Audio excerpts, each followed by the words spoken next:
Okay అన్న. Thank you lord. మహోన్నతుడ పరిశుద్ధుడ, మీకు వందనాలు, స్తోత్రాలు. మీ కృపా సింహాసనం ఎదుట ఉదయకాల సమయం ప్రభా, మరి ఆయన హైదరాబాద్ లో మా సహోదరులందరూ ఆయన కలిసి ప్రభా, మరి మేము వెళ్ళలేని పరిస్థితుల్లో దూరం నుంచి కూడా జాయిన్ అవ్వడానికి ఆయన మీరు ఈరోజు చూపిన కృపకే వందనాలు, స్తోత్రాలు చెల్లిస్తున్నాం తండ్రి. మరి ఆయన ఈ లోకంలో ప్రభా, ఆయన అసత్య బోధలు అనేకం ఉంటుండగా సత్య బోధను ఎరిగి ఆయన దానికోసం ప్రభా మరి కట్టుబడి ఉండి ఆయన దాన్ని బోధించుటకు తగిన సామర్థ్యమును కూడా ఆయన ప్రభా పొందుకోవడానికి ఆయన మరి మీరు కృపను చూపిస్తున్నారు. ఆయన మరి కొంతమంది మీ ఫిజికల్ గా మేము ప్రజెంట్ అవ్వలేకపోయినా నాయన ప్రభా మరి సహోదరులు ఆయన అక్కడ ఉన్నవారు నాయన దూరం నుంచి జాయిన్ అవుతున్నాం మేమందరం ప్రభా, నాయన నీ సందేశాన్ని ఉన్నదున్నట్లు నీ లేఖనాలలో నుంచి ప్రభా లోకానికి అందించడానికి మమ్మల్ని మేము సంసిద్ధం చేసుకోవడానికి ప్రభా మీ కృపను మాకు అనుగ్రహించినందుకు మమ్మల్ని చెల్లిస్తూ ఈ రోజు ప్రభా మరి మొదటి సెషన్ జరిగి ఉంటుండగా ఈ రెండో సెషన్ కూడా మీ చేతులకు అప్పగిస్తున్నాం. మీ మా అందరికీ దీవెనకరంగా ఆశీర్వాదకరంగా నీ సంఘానికి క్షేమకరంగా తుదుకు నీ నామానికి మహిమకరంగా జరుగులాగా కృప చూపించమని ఆయన బోధిస్తున్న నా తమ్ముడు సంపత్ని స్వాధీనంలో ఉంచుకొని ఆయన ప్రభా మమ్మల్ని అందరినీ ఆయన నమ్మకమైన బోధకులుగా తీర్చిదిద్దమని మీరే మహిమ పొందమని యేసయ్య నమ్మదగిన నామమును ప్రార్థించి పొంది ఉన్నాం తండ్రి, ఆమేన్. నానా అందరికి గుడ్ మార్నింగ్, వందనాలు. I'm very sorry to miss you all. Okay అన్న, థ్యాంక్ యూ అన్న. మీరు వస్తారని మేము ఎక్స్పెక్ట్ చేశాము, బట్ లాస్ట్ చివరి క్షణంలో మెసేజ్ వచ్చినప్పుడు కొంచెం ఓకే అండి. మనం సింపుల్ గా మెసేజ్ ఫ్రేమ్ వర్క్ లో ఒక ప్రాక్టికల్ గా మనం ఒక వచనాన్ని చేసి చూద్దాం ఇప్పుడు. సో మనం మొదటి సెషన్ లో మెసేజ్ ఫ్రేమ్ వర్క్ ఎలా ఉందో చూసాం. జస్ట్ ఇది ఒక్కటే సింపుల్, అందుకే సింపుల్ గా ఇమేజ్ లో మీకు చేసి ఇవ్వడం జరిగింది. ఇది ఒక్కటి గుర్తుపెట్టుకోండి అంతే. ఓకే, సో దీన్ని మనం ప్రాక్టికల్ గా ఫస్ట్ ఒక సింగిల్ వచనంతో ఎలా చేయాలో చూద్దాం. ఒక సింగిల్ వచనాన్ని కూడా ఎంత అవసరం అనేది మీకు అర్థమవుతుంది. ఒక సింగిల్ వచనం. సో ముందు చెప్పినట్లుగా మొదటి సెషన్ లో మనం చెప్పుకున్నట్లుగా సో రెండు విషయాలు, మనం ఓన్లీ నైపుణ్యతలు స్కిల్స్ డెవలప్ చేసుకోవడం మాత్రమే కాదు, మరొక వైపు క్యారెక్టర్, క్రైస్తవ సేవకులకి, బోధకులకి, నాయకులకు ఉండాల్సినటువంటి క్యారెక్టర్ అనేది చాలా ప్రధానమైనటువంటి విషయంగా మనం చూస్తా ఉన్నాం. సో మెసేజ్ ఫ్రేమ్ వర్క్ లో హెబ్రీ 13:7 ఒకసారి మనం ధ్యానించు. ఓకే, ఎవరైనా చదవండి దయచేసి. ఆన్లైన్ లో ఉన్న వాళ్ళు చదివితే బాగుంటుందేమో, అందరికి వినపడుతున్నాం. హెబ్రీ 13:7.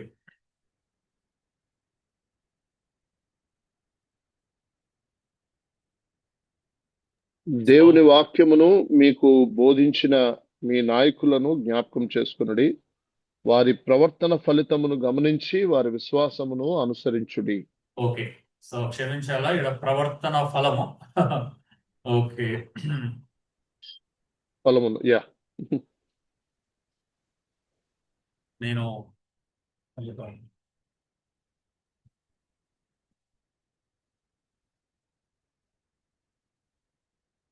ఓకే, సో ఇది మీ భవిష్యత్తు లీడర్షిప్ సిరీస్ కు మరి మాస్టర్ శాంపుల్ గా ఉపయోగపడేటువంటి ఒక అద్భుతమైన framework. So expository leadership study అనమాట. Passage Hebrews 13:7. దేవుని వాక్యమును మీకు బోధించిన మీ నాయకులను జ్ఞాపకం చేసుకొనుడి. ఎవరైతే వాక్యం బోధిస్తున్నారో వాళ్ళకు నాయకులను జ్ఞాపకం చేసుకోమని హెబ్రీ గ్రంథకర్త చెప్తున్నాడు. అంత మాత్రమే కాదు, వారి ప్రవర్తన ఫలమును శ్రద్ధగా తలంచుకొనొచ్చు. తెలుగు బైబిల్లో మనం చూస్తే ఇక్కడ గమనించాను ఉంది కదా, శ్రద్ధగా తలంచుకొనొచ్చు. వారి విశ్వాసమును అనుసరించుడి. వారి విశ్వాసమును అనుసరించుడి. ఇది లేఖన భాగం. ఇది అజ్ఞానం చేతనో, అజాగ్రత్త చేతనో, అవివేకం చేతనో, ఆచారానుసారంగానో ఈ లేఖనము చాలా ఇగ్నోర్ చేయబడుతున్నటువంటి లేఖనం. మోసం చెప్పాలి అని చాలా మంది ఈ లేఖనాన్ని సీరియస్ గా తీసుకోవట్లేదు. చాలా మంది ఈ లేఖనాన్ని గంభీరంగా ఎంచట్ల.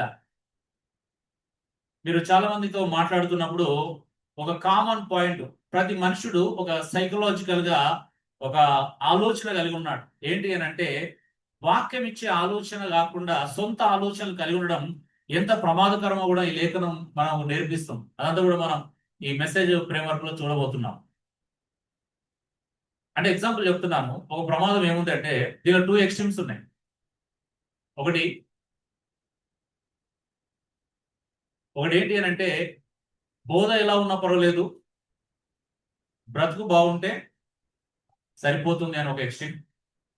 మరొక ఎక్స్ట్రీమ్ ఏంటిది అని అంటే, మరొక విపరీతం ఏంటి అని అంటే, మెసేజ్ బాగుంది కదా, బ్రతుకు ఎలా ఉంటే మనకెందుకు. అర్థమవుతుంది కదా. మెసేజ్ చాలా బాగా చెప్పాడు, ఆయన బ్రతుకు ఎలా ఉంటే మనకెందుకు, ఆయన జీవితం ఎలా ఉంటే మనకెందుకు. అంటే ఇప్పుడు ప్రాక్టికల్ అప్లికేషన్ గురించి మాట్లాడుతున్నాం, ఇప్పుడు ఇంటర్ప్రిటేషన్ గురించి మాట్లాడట్లేదు. ఓకే, ఇంకా మన వాక్యం ఇంటర్ప్రిటేషన్ దగ్గరికి వెళ్ళలేదు, కానీ ప్రెసెంట్ అప్లికేషన్ ఎలా ఉందో చెప్తున్నా.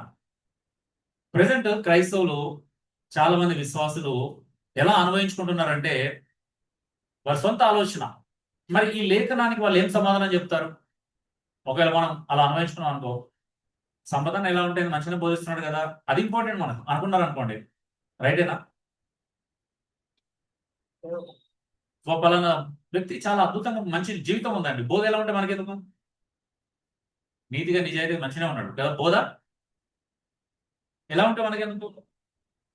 అంటే 2 ఎక్స్ట్రీమ్స్ అనమాట, 2 విపరీత క్రైస్తవం. కొంతమంది బ్రతుకు ఎలా ఉన్నా పర్లేదు, బోధ బాగుంటే సరిపోతుంది అనుకుంటున్నారు. మరికొంతమంది ఏమంటున్నారంటే, బ్రతుకు బాగుంది కదా, బోధ ఎలా ఉంటే ఎందుకు. దీనికి కామన్ గా సొంత ఆలోచన ఏం యాడ్ చేసుకుంటున్నారంటే, ఎవరు పర్ఫెక్ట్ కాదు. వావ్, ఎంత బాగుంది కదా. సో ఇది ఒకటి చాలు మనకి. ఎవరు పర్ఫెక్ట్ ఉన్నారు? లోపాలు లేని వ్యక్తి ఎవరు లేరు. లోపాల గురించి మాట్లాడట్లేదు వాసన చెప్పాలంటే, బలహీనతలు, లోపాలు ఏం గురించి మాట్లాడు. ఈవెన్ పాపం కూడా లోపమేనా? అంటే బలహీనత ఏదైనా పర్లేదా? ఎస్, బలహీనతలు ఉంటాయి మనిషి అన్నప్పుడు, కానీ బలహీనత ఏదైనా పర్లేదా? బలహీనత అంటే ఓకే, ఇల్లీగల్ కాంట్రాక్ట్స్ ఓకేనా సేవకులకి? అంటే ఇల్లీగల్ ఎఫైర్స్ పెట్టుకోవచ్చు అనమాట. అయితే పెద్ద ప్రాబ్లం కాదు, ఇది తప్పేం కాదు. డబ్బును విపరీతంగా దోసుకోవచ్చు, తప్పేం కాదు. బోధ మంచుకుంటే సరిపోతాయిగా. మరి ఇవన్నీ బైబిల్ సమర్థిస్తుందా? అంటే ఏమైపోయినాం అని అంటే, ఈ లేఖనాన్ని ఎంత ఇగ్నోర్ చేస్తున్నామో మీరు అర్థం చేసుకోవడం ప్రయత్నం చేయండి. ఒకసారి ఎగ్జాంపుల్ చూద్దాం. ఇప్పుడు ఇదే మెయిన్ బ్యాక్గ్రౌండ్కి వెళ్దాం ఇప్పుడు. Okay, main background first author background చూద్దాం, రచయిత నేపథ్యం. హెబ్రీల పత్రిక రచయిత పేరు స్పష్టంగా తెలియదు చాలా మందికి, ఏ రకంగా తెలియదు వాస్తవం చెప్పాలి. ప్రారంభ సంఘం పౌలు, బర్నబా, అపోలో వంటి పేర్లను సూచించిన పరిశుద్ధాత్మ ఉద్దేశపూర్వకంగా రచయిత పేర్లను వెంబడించలేదు. సో పరిశుద్ధాత్మ దేవుడే ఉద్దేశపూర్వకంగా రచయిత పేరును వెంబడించినప్పుడు రచయితను మనం వెతకాల్సిన అవసరం లేదు, అవునా? ఆరంభంలో అనుకున్నారు పౌలు అయి ఉండొచ్చు, లేదా బర్నబా అయి ఉండొచ్చు, లేదా అపోలో అయి ఉండొచ్చు అని ఒక అభిప్రాయం ఉంది. అయితే ఇప్పుడు సార్వత్రిక సంఘంగా కొంతమంది పౌలు అని మెన్షన్ చేస్తున్నారు, తెలుసో తెలియకో హెబ్రీ పత్రికను పౌలు రాశాడనే డిక్లేర్ చేస్తున్నారు, చెప్తున్నారు. సో మన లక్ష్యం అది కాదు. ఆతరు పౌలు అని బైబిల్ ఎక్కడ స్పష్టంగా లేదు. హెబ్రీ గ్రంథాన్ని మనం తరచి చూసినా కూడా ఎక్కడ పౌలు కనిపించడు. మేబీ పరిశుద్ధాత్మ దేవుడు ఇంటెన్షనల్ గానే, ఉద్దేశపూర్వకంగానే రచయిత పేరును మనం హైడ్ చేసి ఉండొచ్చు. ఓకే, సో రచయిత పేరు లేదు కాబట్టి రచయిత బ్యాక్గ్రౌండ్ మనకు తెలుసుకోవడానికి ఏమీ లేదు. కానీ రచయిత ఒక లక్ష్యం ఉంది. ఏంటిది? యూదా నేపథ్య క్రైస్తవులను. హెబ్రీ పత్రిక రాసింది ఎవరికి? వాస్తవానికి యూదా నేపథ్యం ఉన్నటువంటి క్రైస్తవులు కదా, ఇశ్రాయేలు ప్రజలకి. సో యూదా నేపథ్యం ఉన్నటువంటి క్రైస్తవులను విశ్వాసంలో స్థిరపరచడము ఈ పత్రిక యొక్క ముఖ్య ఉద్దేశం. మనం 13 అధ్యాయాలు చూస్తే అది చాలా స్పష్టంగా కనిపిస్తుంది. ఈ పత్రిక నేపథ్యం, రచయిత లక్ష్యం ఇది. క్రీస్తు పాత నిబంధన కన్నా శ్రేష్ఠుడని చూపించడం. ఇంకొకటి ఏంటిది? యేసుక్రీస్తు పాత నిబంధన కంటే శ్రేష్టమైన వాడు అని చూపించడం ఈ పత్రిక యొక్క ముఖ్య ఉద్దేశం, అంటే రచయిత యొక్క ముఖ్య ఉద్దేశం. వెనుకకు వెళ్లకుండా ముందుకు నడిపించడం. ఏంటిది? మళ్ళీ పాత నిబంధనకి వెళ్లకుండా కదా, ధర్మశాస్త్ర సంబంధమైనటువంటి ఆచార వ్యవహారాలకి, కర్మకాండలకి, అవునా, ధర్మశాస్త్ర సంబంధమైనటువంటి బలుల సంబంధమైనటువంటి విషయాలకి వెనక్కి వెళ్లకుండా ముందున్నటువంటి క్రీస్తుని చూపించడం, క్రీస్తుని హైలైట్ చేయడం, క్రీస్తుని ఆ ప్రధానమైనటువంటి పాత్రగా చూపించడము ఈ పత్రిక యొక్క ముఖ్య లక్షణం అని మనకు తెలుస్తుంది. మరి ఈ నేపథ్యం వల్ల వచ్చే అర్థం ఏంటి? మన ముఖ్యమైన వచనం ఏంటి? 13:7 మాత్రమే. 13:7లో నాయకులను జ్ఞాపకం చేసుకోమని చెప్పడం. చాలా మంది నాయకులను జ్ఞాపకం చేసుకోవడం అంటే మళ్ళీ ఇందులో రెండు విపరీతాలు ఉన్నాయి. చూడండి, ఒకటి ఇంతలో చూసాం బోధ క్యారెక్టర్ కదా, బోధ ఎలా ఉన్నా పర్వాలేదు, క్యారెక్టర్ ఉంటే బాగుంటుంది సరిపోతుంది ఒక విపరీతం. కొంతమందికి ఏమంటే బోధ బాగుంది కాబట్టి క్యారెక్టర్ ఏదన్నా పర్లేదు అని ఒక విపరీత ధోరణి ఆలోచన కలిగి ఉన్నారు. మరి అది వాక్యానుసారం అంటే వాక్యానికి జవాబు ఇవ్వలేరు, కానీ వాళ్ళ మనసుకు సర్ది చెప్పుకుంటున్నారు అనమాట. అంటే ఎవరి మనసుకు వాళ్ళు అది నమ్మే వాళ్ళు సర్ది చెప్పుకుంటారు, వాక్యానికి జవాబు ఇవ్వడం కుదరదు. ఎందుకంటే వాక్యం వాళ్ళని ఖండిస్తుంది ముఖ్యుడిగా. ఇంకో రెండు విపరీతాలు ఉన్నాయి. నాయకులను జ్ఞాపకం చేసుకోమని చెప్పడంలో వ్యక్తి ఆరాధన కోసం కాదు. రచయిత యొక్క ఉద్దేశం మీరు ఒక వ్యక్తిని అభిమానించండి, ఒక సేవకుని ఆరాధించమని చెప్పట్లే, అవునా. ఇప్పుడున్నటువంటి ప్రజెంట్ క్రైస్తవంలో వ్యక్తి ఆరాధన ఎక్కువైందని మనందరికీ తెలుసు కదా. వ్యక్తి ఆరాధన ఎక్కువైపోయింది. ఒక వ్యక్తిని అభిమానించడం, కీర్తనకారంలో ఒక మాట ఉంటుంది, నీ సేవకులను గురించి మాట్లాడిన సందర్భంలో దురాభిమాన పాపం గురించి మాట్లాడతారు, అవునా. దురాభిమాన పాపం. సో సేవకుల పట్ల ఏముండకూడదంట? దురాభిమానం ఉండకూడదు. అంటే సేవకుడు ఎలాంటి వాడైనా యాక్సెప్ట్ చేయడం కదా. వ్యక్తిని ఆరాధించడం ప్రారంభిస్తే ఏమవుతుంది అని అంటే సేవకుడు ఎలా ఉన్నా కూడా మనం పట్టించుకోం, దాన్ని సమర్థించడానికి ప్రయత్నం చేస్తాం, అవునా కదా. వేరే మనుషులతో పోల్చడానికి ప్రయత్నం చేస్తాం. మనుషులతో కాదు, వాక్యంతో ఎందుకు పోల్చావు? మనుషుల దగ్గరికి ఎందుకు వెళ్తున్నాం, అవునా. చూడండి, దురాభిమాన పాపంలో పడొద్దని బైబిల్ చాలా హెచ్చరిస్తుంది. అందుకే వ్యక్తి ఆరాధన ప్రోత్సహించే విషయం కాదు. అందులో మళ్ళీ వ్యక్తి ఎలా ఉన్నా నువ్వు ఆరాధించవచ్చు అనే దుస్థితి ఇప్పుడు నేటి క్రైస్తవంలో ఉంది. కొన్ని పబ్లిక్ గా బయటపడుతున్నప్పటికీ కూడా కొంతమంది విషయాలు ప్రజలకు అభిమానం మాత్రం ఏమాత్రం సావట్లేదు, తగ్గట్లేదు, అవునా. కొంతమంది ఏకంగా దావీదుతో కంపేర్ చేసుకుంటున్నారు. ఎందుకు పోవాలి కదా. అవును, పాత నిబంధన రాజైన దావీదుకు కొత్త నిబంధన సేవకులకు పోలికేంటి? అవునా, ఉందా అసలు? లేదు. లేకపోయినా మనం కంపేర్ చేసుకోవచ్చు, ఎందుకంటే మనకు దురాభిమానం ఉంది కాబట్టి దురాభిమానంలో ఏమైనా చేయొచ్చు, తప్పేం కాదు. అర్థమవుతుందండి. అంటే దురాభిమానము ఎలా అయిపోయింది అని అంటే వ్యక్తి ఎలా ఉన్నా నేను యాక్సెప్ట్ చేస్తా. ఎందుకంటే ఆయన వాక్చాతుర్యం నచ్చవచ్చు, ఆయన బోధ విధానం నచ్చవచ్చు, లేకపోతే ఆయన ఛాలెంజింగ్ నచ్చవచ్చు, లేకపోతే ఆయన వెటకారం నచ్చవచ్చు. అంటే ఏదో నచ్చుతుంది నీకు, అభిమానించడానికి ఏదో కారణం ఉండాలి. సింగింగ్ నచ్చవచ్చు, పాటలు నచ్చవచ్చు, టాలెంట్స్. అవునబ్బా, ఫలానా ఆయన ఏం రాస్తాడో తెలుసా పాటలు, మామూలుగా రాయకూడదు, ఎంత అద్భుతంగా రాస్తాడు అంటే నాకు నిజంగా రాదా తెలుగు. ఆయన గ్రాంధికంలో రాస్తే అంత అద్భుతంగానే ఉంటాయి పాటలు. సో కానీ దురాభిమాన పాపం, ఆ వ్యక్తి అంటే పిచ్చి కొంతమంది, అవునా. అంటే ఆ పిచ్చి ఆరాధన ఎక్కడి వరకు వెళ్ళింది అని అంటే బైబిల్లో తప్పులు ఉంటాయి కానీ మా నాయకుల్లో మాత్రం తప్పులు ఉండవు. నేను యేసు ప్రభు తప్పు చేసినట్టే నమ్ముతా కానీ మా నాయకుడే తప్పు చేసినట్టే మేము అసలు నమ్మం అని అంటున్నారు. అన్నారు కూడా, విన్నారు కూడా. ఈరోజు ఒక ఆయన పెట్టాడు ఫేస్బుక్ లో, ఏమని అంటే పొద్దున్నే మార్నింగ్ ఏదో చూడడానికి మనది పాట షేర్ చేస్తున్నప్పుడు కనిపించింది అనమాట. ఏమన్నాడు ఆయన పెట్టి, ప్రపంచంలో ఏ సంఘమైనా ఈ సంఘంలో కలవాల్సిందేనంట, సార్వత్రిక సంఘంలో నాయకుడు ఆయన అని చెప్తున్నాడు అనమాట. అంటే నేను ఒక పద్యంలో రాసినాను, పిచ్చి పీకెళ్తే పర్సన్ వీక్ అవుతాడు అని రాసి. పిచ్చి పీకెళ్తే ఏమైతే పర్సన్ వీక్ అవుతాడు. అంటే అభిమానం ఉండడం వేరు, దురాభిమానం ఏమైతే అంటే పర్సన్ బలహీనపరుస్తుంది, అవునా. ఆ వ్యక్తిని ఏం చేస్తుంది? బలహీనపరుస్తుంది. రచయిత ఉద్దేశము ఒక వ్యక్తిని ఆరాధించమని కాదు. ఏంటిది మరి? వారు ప్రకటించిన దేవుని వాక్యాన్ని మరి వారి విశ్వాసపూర్వక జీవితాన్ని గౌరవించమనే ఉద్దేశం. రెండు, ఒకటి వారు బోధించిన బోధని, వారి జీవితాన్ని గౌరవించమంటున్నాడు. చాలా పవర్ఫుల్ వర్డ్ ఇది, ఒకటే వచనం కానీ ఎంత లోతైన. అందుకే మీకు ఒకసారి ప్యాసేజ్ తీసుకోవాలి, ఫస్ట్ సింగిల్ వచనం మీద చూద్దామని. సో ఎందుకంటే ఈ వచనం తీసుకోవడానికి చాలా కారణాలు ఉన్నాయి. ఒకటి, మనం నేర్చుకోవాలనుకున్నది రెండు కదా, ఒకటి స్కిల్ డెవలప్ చేసుకోవడం, రెండోది క్యారెక్టర్. మరొక వైపు ఏముండాలా, క్రైస్తవ సేవకులకి క్రైస్తవ నాయకులకు ఉండాల్సిన క్యారెక్టర్. చాలా మంది క్యారెక్టర్ ఇగ్నోర్ చేస్తారు, కొంతమంది బోధన ఇగ్నోర్ చేస్తారు. బోధన ఇగ్నోర్ చేస్తే అబద్ధ బోధలు పెరుగుతాయి. క్యారెక్టర్ ఇగ్నోర్ చేస్తే మాదిరి జీవితాలు తగ్గుతాయి. అర్థమవుతుందా? రెండు ప్రమాదమే. అర్థమవుతుందా? సో బోధన ఇగ్నోర్ చేస్తేనేమో అబద్ధ బోధకులు పెరిగి సంఘం అంతా అసత్యంతో నింపబడతా ఉంటారు. క్యారెక్టర్ ఇగ్నోర్ చేస్తే ఏమైందంటే సంఘానికి క్రీస్తుని పోలి నడుచుకునే నాయకుల మాదిరి తగ్గుతుంది. సో ఫైనల్ గా ఏమైపోతుంది అని అంటే అది చాలా ప్రమాదం. మనకు కూడా బలహీనత ఎదురైనప్పుడు మనం కూడా ఎలా ఉన్నా పర్వాలేదు, మన నాయకుడు ఎలా ఉన్నప్పుడు మనం తప్పు చేసినా తప్పు లేదు అనేటువంటి దుస్థితి ఎప్పుడు వస్తుంది నీకు? అది ఇప్పుడు నువ్వు తప్పు చేయకపోవచ్చు, కానీ రేపు నీకు బలహీనత ఎదురైతే నువ్వు సమర్థించుకునే, ఆయన సమర్థించుకున్నప్పుడు నేను సమర్థించుకోవా? సింపుల్ లాజిక్, అవునా?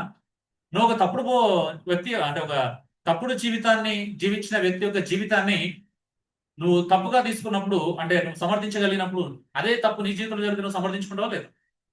100% కదా. మీరు ఆలోచించి చూడండి ఒకసారి. ఈ మధ్యలో కొంతమంది రవి చక్రియస్ జీవితంలో జరిగినటువంటి సంఘటన నెగిటివ్ తీసుకుంటున్నారు, అవునా? నెగిటివ్ తీసుకోవడం అంటే వీళ్ళకి అనుకూలంగా మార్చుకుంటున్నాడు. క్షమించాలి. ఏమని? అంత పెద్ద బోధకుడే పడిపోయాడు, మనం ఎంత అంటే ఇప్పుడు ఆయన పడిపోయాడు అనేది అది మాదిరా క్రైస్తవ్యానికి? ఓకే, రవి చక్రియస్ పాపం చేశాడు కాబట్టి ఎవరైనా పాపం చేయొచ్చు మాదిరిగా పెట్టుకుంటున్నాం మనం, అవునా? ప్రోత్సాహాన్ని ఇస్తున్నాం. అంటే మనం ఏం చేస్తున్నాం? ప్రోత్సాహం ఇస్తున్నాం. అంత పెద్దోడు తప్పు చేసాడు, మనం ఎంత అండి? International speaker. మనం అయితే ఈవెన్ ఇంకా నేషనల్ కూడా కాదు, స్టేట్ స్పీకర్ లో లేకపోతే ఏదో ఒక స్పీకర్. అంటే అంత పెద్దోడే పాపం చేయండి లేదు, మనం చేయకూడదా? చేస్తే ఏమైతుంది? మావాడు చేస్తే ఏమైతుంది చెప్పండి. మావాడైతే ఇంకేమైనా ముందుకెళ్ళి ఆయన పరలోకంలో కూడా అన్ని ఉంటాయి. పాపం జాలేస్తుంది. అంటే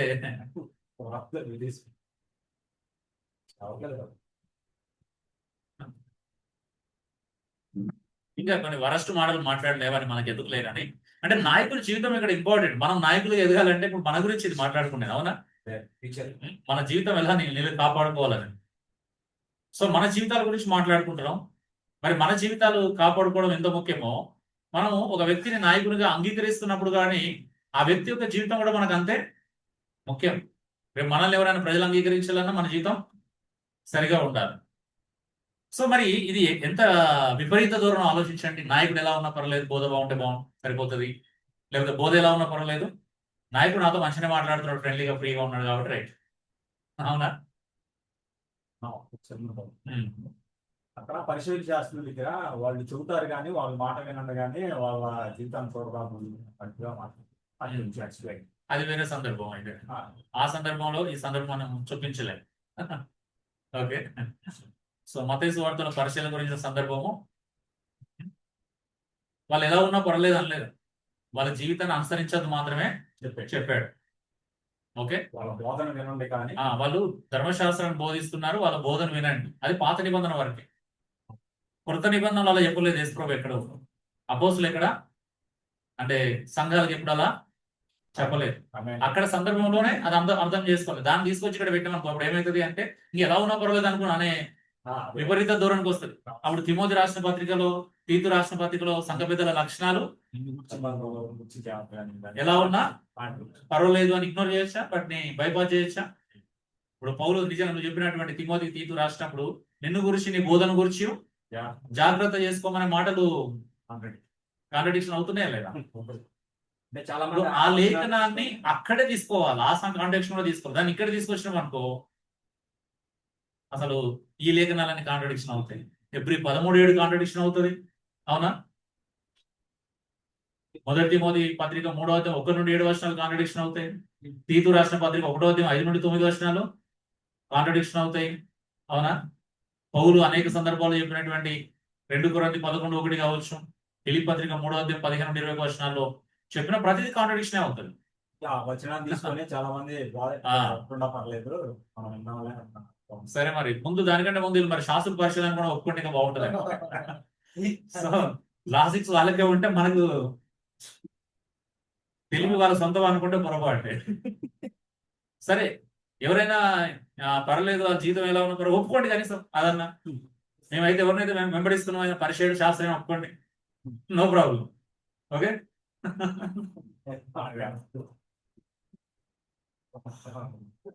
ఒప్పుకుంటారా? ఆ ధైర్యం ఉందా?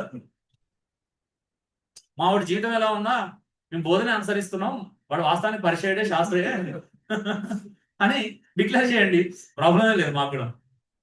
మాకంటాడు అసలు ఇక అబ్జెక్షన్ కూడా చేయడు.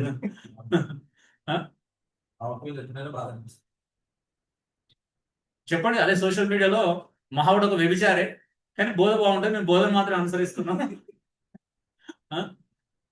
మహావుడు ఒక దొంగనే, నేను ఎవరైతే వెంబడిస్తున్నానో అతను ఒక దొంగనే కానీ బోధ బాగుంటుందని బోధన అనుసరిస్తున్నా అని చెప్పండి, నో ప్రాబ్లం. ఈ ఫ్యాన్స్ కి అంత గడ్స్ ఉంటే ఓకే. ఈ దురాభిమానం ఉంది చూసినాం, అభిమానం, ఈ దురాభిమాన పాపంలో ఉన్న వాళ్ళకి అంత గడ్స్ ఉంటాయా? ఉండవు. ఎందుకంటే ఆల్రెడీ దురాభిమానం, అందుకే ఆ వ్యభిచారాన్ని కూడా సపోర్ట్ చేస్తారు. పవిత్రంగానే చూడొచ్చు. అనుకునే వాళ్ళు కూడా ఉన్నారు, అందులో ఏం పరమార్థం ఉందో అని భావించేవాడు కూడా ఉన్నారు. అందులో దేవుని చిత్తం ఏంటో మనకు తెలియదు కదా బ్రదర్ అంటుండే ఒక ఆయన. సో ఇలాంటివి సమర్థించే వాళ్ళు ఉన్నంతసేపు మనం ఏమీ చేయలేము. ఏం చేస్తాం? మీ ఇష్టం అంటాం, అంతకు మించి ఏం చేస్తాం? బ్రదర్ మీ ఇష్టం, సిస్టర్ మీ ఇష్టం. లేఖనం అయితే అది చెప్పదు, అలా చెప్పదు. ఓకే. సో ఆథర్ బ్యాక్గ్రౌండ్ అయిపోయింది. ఇప్పుడు ఏంటిది? హిస్టారికల్ బ్యాక్గ్రౌండ్ చూద్దాం. ప్రారంభ సంఘం హింసలను ఎదుర్కొంటుంది. కొంతమంది నాయకులు మరణించి ఉండవచ్చు. హెబ్రీ గ్రంథకర్త రాస్తున్నప్పుడు ఇక్కడ ఎస్పెషల్ గా కోట్ చేస్తుంది మరణించిన నాయకుల గురించి. ఆల్రెడీ అద్భుతంగా జీవించి పరిచయం చేసి చనిపోయినటువంటి హతసాక్షులుగా మరణించి ఇతరాతర విధాలుగా మరణించిన సేవకుల గురించి, నాయకుల గురించి ఉండవచ్చు అని పండితుల యొక్క అభిప్రాయం. అది వాక్యానికి దగ్గరగా ఉన్నటువంటి ఆలోచనే, అందులో మనం కంగారు పడాల్సింది ఏమీ లేదు. సో ఎప్పుడైతే నాయకులు, కొంతమంది మాదిరికరంగా ఉన్న నాయకులు చనిపోయారో విశ్వాసులు నిరుత్సాహానికి గురవుతున్నారు. ఇప్పుడు నాయకులు లేరు. నాయకులు లేనప్పుడు సహజంగా ఏమైతే విశ్వాసంలో చెదిరిపోయే స్వభావం ఉంటుంది, నిరుత్సాహం, డిప్రెషన్ గురవడం, లేకపోతే వీక్ అయ్యే ప్రమాదం ఉంటుంది. సో అందుకే ఈ చారిత్రక నేపథ్యం వల్ల వచ్చే అర్థం ఏంటి అంటే జ్ఞాపకం చేసుకోండి అంటున్నాడు. ఏమంటున్నాడు?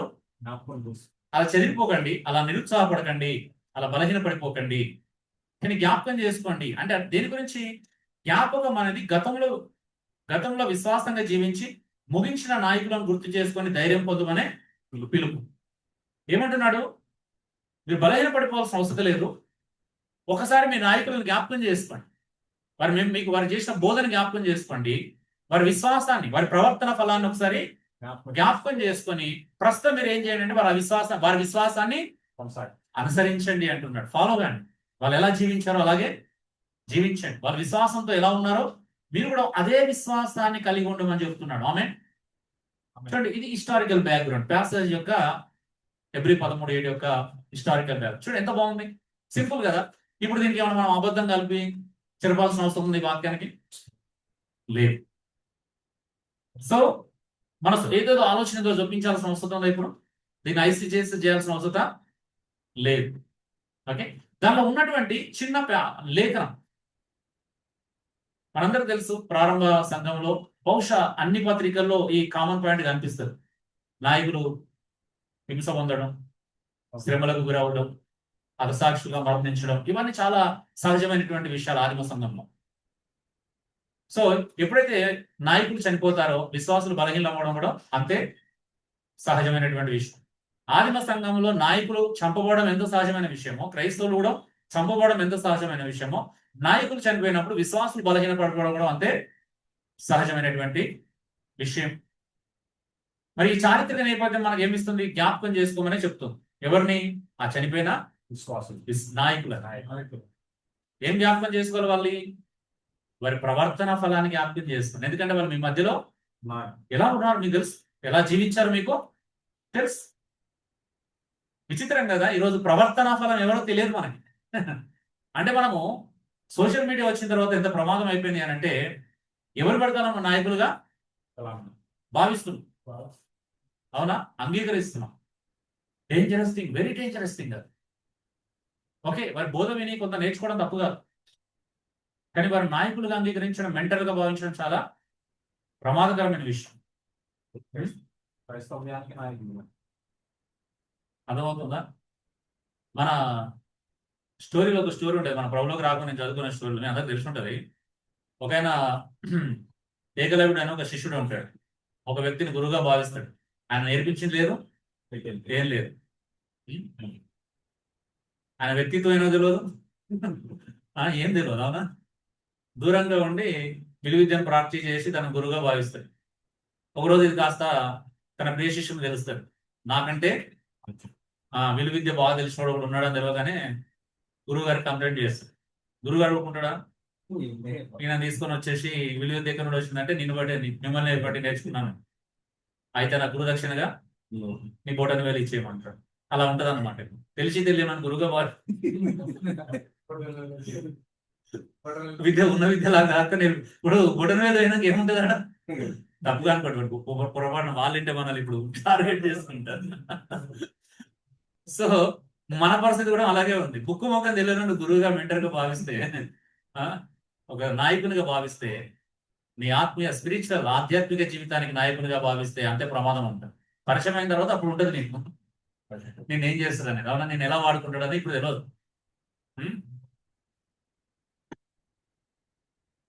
ఎందుకంటే అలాంటి వాళ్ళ ఫాలోవర్సే ఉంటారు, శిష్యులు అవసరం లేదు.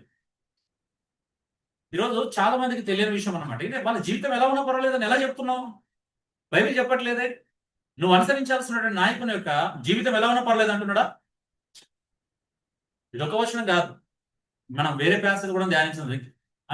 ఇలాంటి ప్యాసేజ్ మరొకటి ధ్యానించదు. నాయకుల జీవితం యొక్క ఇంపార్టెన్స్ ని తెలియపరిచే మరొక వాక్య భాగాలు బైబిల్లో చాలా ఉన్నాయి.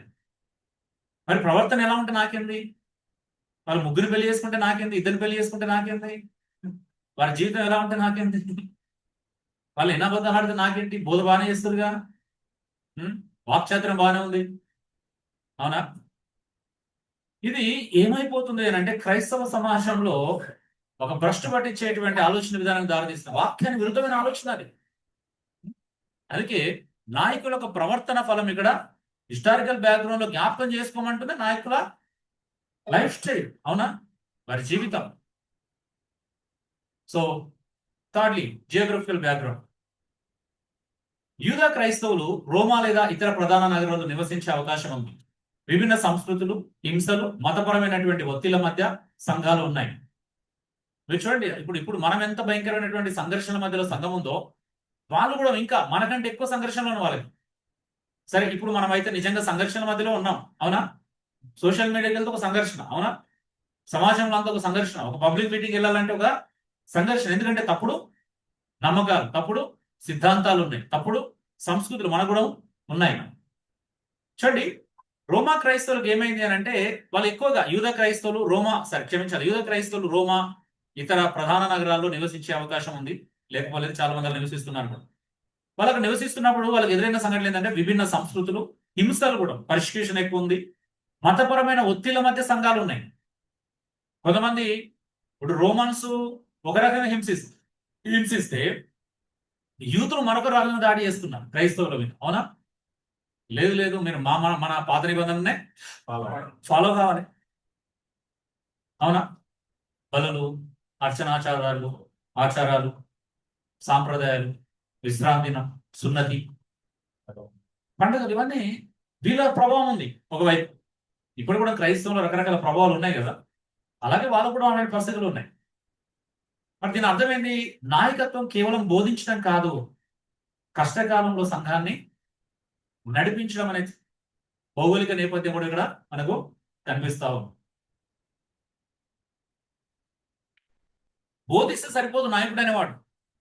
అలాంటి హింసల మధ్యలో, అలాంటి ఒత్తిళ్ల మధ్యలో జీవించి చూపించాలి, అవునా, మాదిరి చూపించాలా. చూసినావా, ఈ ఒత్తిళ్ళు నాకు కూడా ఉన్నాయి, కానీ నేను ఇలా జీవించాను అన్న నాయకుడు చూపించాలా. అవునా, మతపరమైన ఒత్తిళ్ళు కావచ్చు, ఏదైనా కావచ్చు.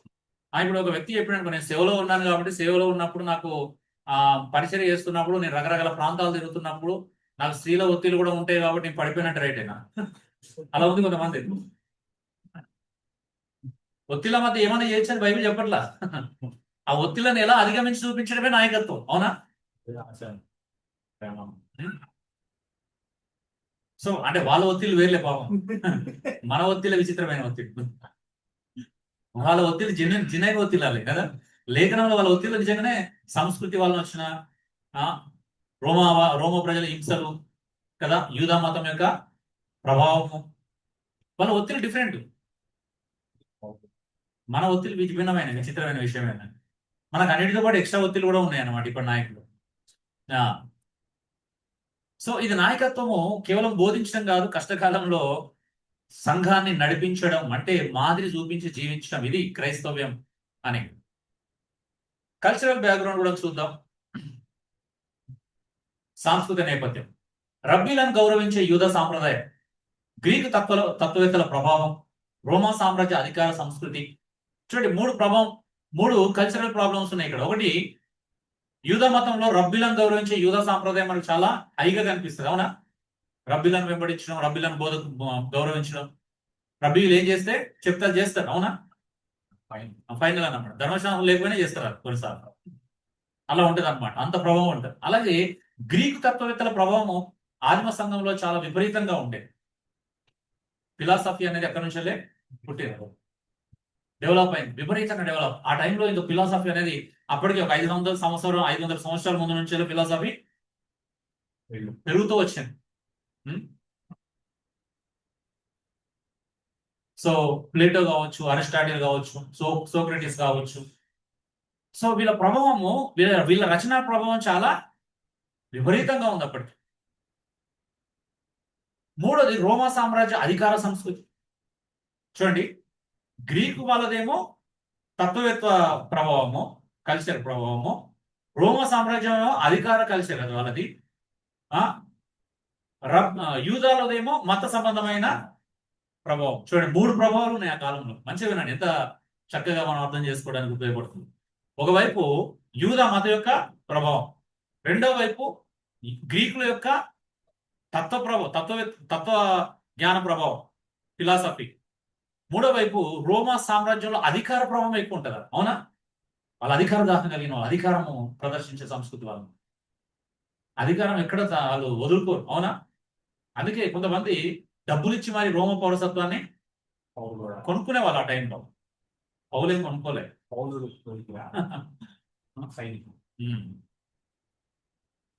సో ఈ 3 ఒత్తిళ్ళు ఉన్నాయి. ఇవి 3 సామాన్యమైన విషయాలు కాదు.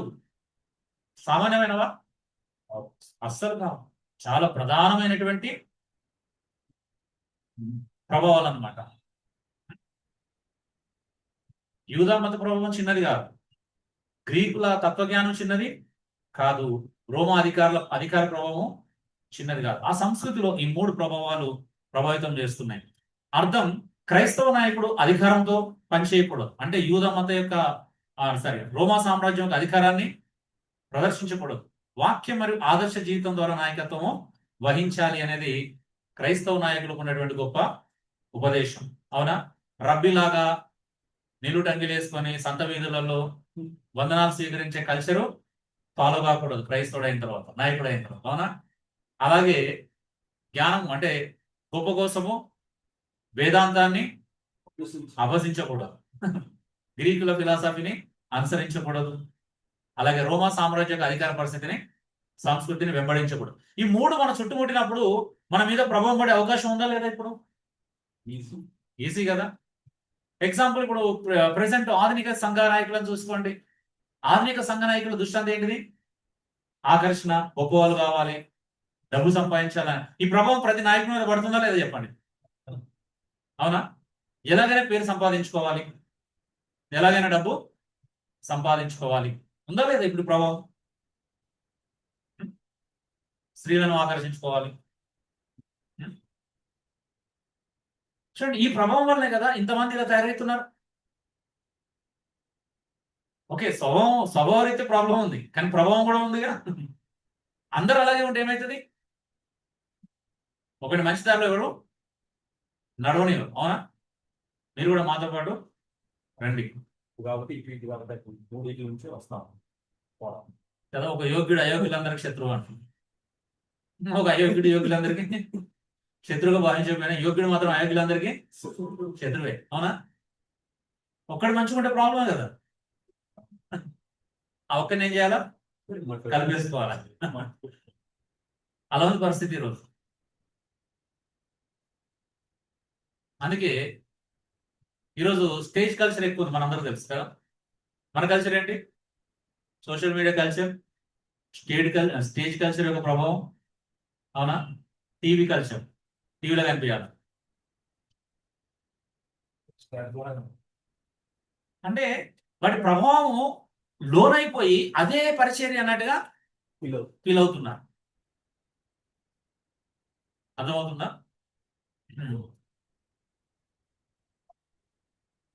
So dear brothers and sisters, audience background.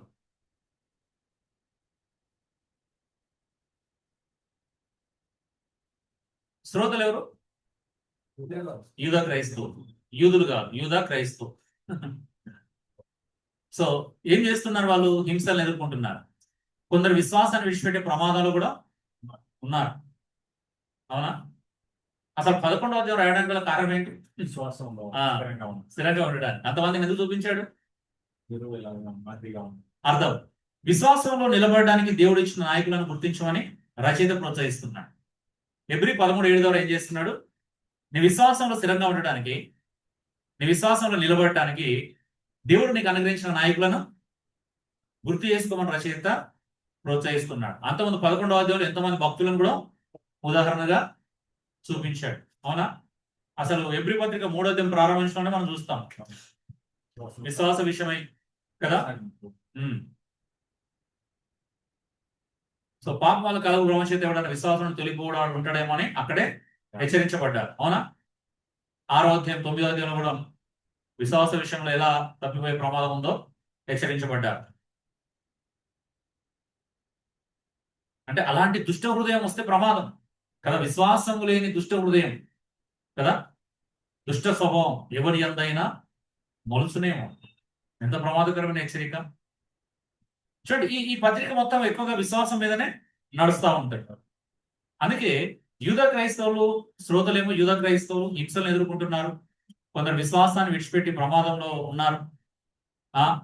మరికొంతమంది ఏం చేస్తున్నామంటే ఇక్కడ చూడండి, అర్థం ఏంటి? విశ్వాసం నిలబడడానికి దేవుడు ఇచ్చిన నాయకులని గుర్తు చేసుకోమని రచయిత ప్రోత్సహించి. అంటే నాయకుల జీవితం సరిగా ఉంటేనే కదా మనం విశ్వాసంలో నిలబడేది. రచయితలే సరే, అంటే నాయకులే సరిగా లేకపోతే పరిస్థితి ఏంటి? సామెతల గ్రంథంలో మనం అందరూ తెలుసు కదా, నాయకులు లేని జనాలు చెడిపోతారు. అంటే నాయకులను దేవుడే ఇచ్చాడు. నాయకులను దేవుడు ఇచ్చాడంటే నాయకులు ఎలాంటి నాయకులను ఇచ్చాడు దేవుడు? ఎవరి పడతాలను ఇవ్వలేదు. ఎలాంటి వారిని దేవుడు నాయకులను ఎన్నుకోమని కూడా చెప్పలేదు, అవునా? క్యారెక్టర్, 1 తిమోతి 3వ అధ్యాయం 1-7 వచనాలు, తీతు 1వ అధ్యాయం 5-9 వచనాలు. అంటే క్యారెక్టర్ మ్యాండేట్ చేశాడు, అవునా? మ్యాండేట్ చేశాడా? లేకపోతే ఎలా ఉన్న పర్లేదంట. ఎందుకు చెప్పాడు? బ్లేమ్లెస్, నిందారహితులై ఉండాలా. ఈరోజు మనం వెంబడించే నాయకులను, మనం అభిమానించే నాయకులని మన స్టేటస్ లో లింక్స్ షేర్ చేసుకుంటాం కదా, ఆ నాయకులు మరి నిందారహితులేనా? ఏకపత్ని పురుషులేనా? మిథానుభావులేనా? నోరు తెరిస్తే మనం చూస్తాం కొంతమంది వీడియోలో వాళ్ళ నోరు ఎలా ఉంటుందని, అవునా? మిథానుభావులేనా? స్వస్థ బుద్ధి కలిగిన వాళ్ళైనా? మంచి బుద్ధి ఉందా? దుర్బుద్ధి కనిపిస్తుంది కదా, వక్రీకరించడం, అవునా?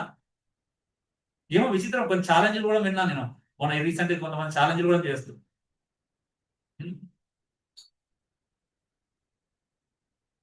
మోతాని కొత్త డెఫినేషన్ కూడా వింటున్నాం మధ్యలో క్రైస్తవ నాయకుల నుంచి. విచిత్రమైన విషయాన్ని, ఒక ముక్కు తిన్నాడు, ఒక అన్యుడు మాట్లాడిన అర్థం. కానీ క్రైస్తవ నాయకులు కూడా ఇది మొగతనం అంటే అన్నట్టు చూపిస్తున్నారు, అవునా? ఒక ఆయన ఏమన్నాడు అంటే, ఆడవాళ్ళని చూస్తే ఫీలింగ్స్ వెళ్ళకపోతే నేను అసలు అది కానే కాదు కదా అని ఒక ఆయన అంటాడు. అంటే ఇదా నాయకత్వం అంటే? ఇలా ఇలా మాట్లాడమా? వీళ్ళను మనం క్రైస్తవంలో నాయకులుగా స్వీకరించాలా, అంగీకరించాలా? అంటే మన సెన్స్ ఎటు పోతుంది? ఆత్మ నడిపింపు ఎట్లా కోల్పోతున్నాం మనం? ఆ లేఖనాలను ఎలా దాటిపోతున్నాం? మన ఏ నాయకుడైనా లేఖనాల కంటే గొప్పవాడు ఎవడండి? దేవుడు ఇచ్చిన లేఖన ప్రామాణికత్వం కంటే నీ ప్రామాణికత్వం గొప్పదా? నువ్వు వ్యక్తిగతంగా పెట్టుకున్న ప్రామాణికత్వం ఎలా గొప్పదవుతుంది? మనం ఎవరి పడతాలను ఎలా అనుసరించగలుగుతాం? ఎవరి పడతాలా ఎలా వెంబడించగలుగుతాం? ఎవరి పడతాలని ఎలా మనం ప్రమోషన్ చేయగలుగుతాం? ఆ? ఎందుకు అపోస్తులు ఒక తప్పుడు వ్యక్తిని ప్రమోషన్ చేయలే? చేసిరండి ఎక్కడన్నా?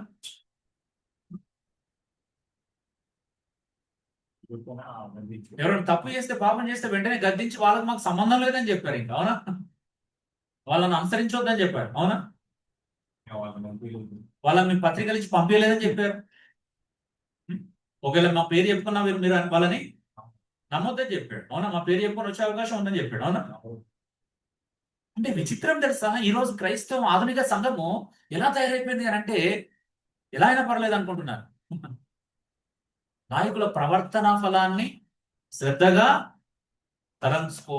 నువ్వు తలంచుకోగలిగిన ప్రవర్తన లేకపోతే ఎలా తలంచుకుంటావు? ఉంటే కదా. ఎబ్రిక్ అంత కాకపోతే ఎంత క్లియర్ చెప్తున్నాడు అని అంటే, వాళ్ళ నాయకులు మరి ప్రవర్తన ఫలాన్ని తలంచుకునే విధంగానే ఉన్నారు. అవునా? ఉన్నారని చెప్తున్నాడా, లేకపోతే చెప్తున్నాడా? అన్నారు కాబట్టి చెప్తున్నాడు. లేకపోతే ఎందుకు చెప్తాడు? వాళ్ళ ప్రవర్తన ఫలాన్ని శ్రద్ధగా తలంచుకోమని. ఓకే, సో సమ్మరీ టేబుల్ చూద్దాం ఫైనల్ గా. ఎం లో ఫస్ట్ పాయింట్ లో జంప్ ఫర్ మెసేజ్ లో ఎం. ఎబ్రి 13 సమాధానం. ఆథర్ ఎవరు రాశారు? యూదా క్రైస్తవులను స్థిరపరిచే రచయిత, పేరు తెలియదు. హిస్టారికల్, ఎప్పుడు? హింసకాలంలో. జియోగ్రఫికల్, ఎక్కడ? ప్రారంభ క్రైస్తవ సంఘాలు. కల్చరల్, సంస్కృతి, యూదా రోమా ప్రభావం, గ్రీకు ప్రభావం. ఆడియన్స్ ఎవరికి? హింసలు ఎదుర్కొంటున్న విశ్వాసులు, యూదా క్రైస్తవులకు, యూదా విశ్వాసులకి. సో సింపుల్ గా మనం ఒక బ్యాక్గ్రౌండ్ చూసాం. ఇప్పుడు వచనం ఒకటే, నేను బ్యాక్గ్రౌండ్ చెప్పుకోవడానికి ఎంత పట్టింది? సింపుల్ గా అరగంట పట్టింది. 5 పాయింట్ 5 పాయింట్. ఇలా మిమ్మల్ని మీరు ఇలా స్థిరపరచుకోండి. మీ క్యారెక్టర్ ను డెవలప్ చేసుకుంటూ మీరు వాక్యములు ఇలా ప్రిపేర్ కండి. మీకు ఎందుకు ఉండదండి వాక్యం? ఒక్క వాక్యమే, ఇది ఒకటే వచనం. మనం ఒక ప్యాసేజ్ తీసుకుంటే ఎలా ఉంటుందో ఒకసారి ఊహించండి. సో అందుకే మీరు ఈ క్రమంలో బైబిల్ గాని నేర్చుకోగలిగితే మీరు అద్భుతమైన ఎక్స్పాజిటరీ టీచర్స్ అవుతారు. నా కోరిక అంటే తెలుసా, ఇక్కడ ఎంతమంది ఉన్నారో అంతమంది మంచి టీచర్స్ కావాలి. అంతమాత్రమే కాదు, మీరు అందరూ తల ఒక, మీకు ఎంత అంటే ఇది నేర్చుకుంటే కాన్ఫిడెంట్ పెరుగుతుంది. మీరు తల ఒక ఎవరి యూట్యూబ్ ఛానల్ ఓపెన్ చేసుకొని మంచిగా మీ మెసేజ్ అన్న అందులో అప్లోడ్ చేసుకోండి. కనీసం ఉంచండి అలా. ఎక్కువ మంది చూడకపోవచ్చు, కానీ చూసిన నలుగురికైనా మీరు కలుగుతుంది. ఎంతమందికి రీచ్ అయితే అంత మంచిది. అవునా? అబద్ధం అన్న ఛానల్ ఉన్నప్పుడు మంచి ఎన్ని ఉండాలా? నేను అదే కోరుకుంటున్నాను, అనేకం ఉండాలి. అబద్ధ ఛానల్ వేల సంఖ్యలో ఉన్నప్పుడు మంచి ఛానల్ ఇంకా అంతకంటే ఎక్కువ ఉండాలి అనేది నా ఆశ. మీరు అంటే నేను మళ్ళీ నా ఉద్దేశం మళ్ళీ క్లియర్గా వినండి. యూట్యూబ్ ఛానల్ కోసం మెసేజ్ చెప్పకూడదు. మెసేజ్ల కోసం యూట్యూబ్ ఛానల్, మెసేజ్ చెప్పిన మెసేజ్ కనీసం భద్రపరచుకోవడానికి నలుగురికి సోషల్ మీడియాలో ఉంటే ఏమైతుంది అంటే, అందరు సోషల్ మీడియానే ఫాలో అవుతున్నారు కాబట్టి ఆ క్లిక్ లో మనలో ఒక్కసారి క్లిక్ చేసిరనుకో, కనీసం ఒక దగ్గర ఆగిరనుకో, మంచిదే కదా. సో అదనమాట. ఎందుకంటే లేదంటే ఈ తప్పుడు బోధకులు అనుసరించే ప్రమాదము ఎక్కువగా ఉంది. నెంబర్ 2, ఈ ఫర్ ఎక్సిజీసస్. ఇమీడియట్ కాంటెక్స్ట్ ముందుగా చూద్దాం. ఓకే, మనం ఇంటర్ప్రిటేషన్ తెలవాలంటే ఏం చేయాలి? First immediate context. 13:1-6 చూస్తే విశ్వాస జీవితానికి సంబంధించిన ఆచరణ మనం చూస్తాం. ఒక విశ్వాస జీవితానికి సంబంధించిన ఆచరణ ఎలా ఉండాలో చెప్తున్నాడు. ఒక క్రైస్తవుడు ఎలా ఉండాలి అనే విషయాన్ని సూటిగా చెప్తున్నటువంటి విషయం అన్నమాట. తర్వాత 13:7 వచ్చినప్పుడు నాయకులను జ్ఞాపకం చేసుకోమని చెప్తున్నాడు. 1-6 వచనాలు ఒక ప్యాసేజ్. అవునా?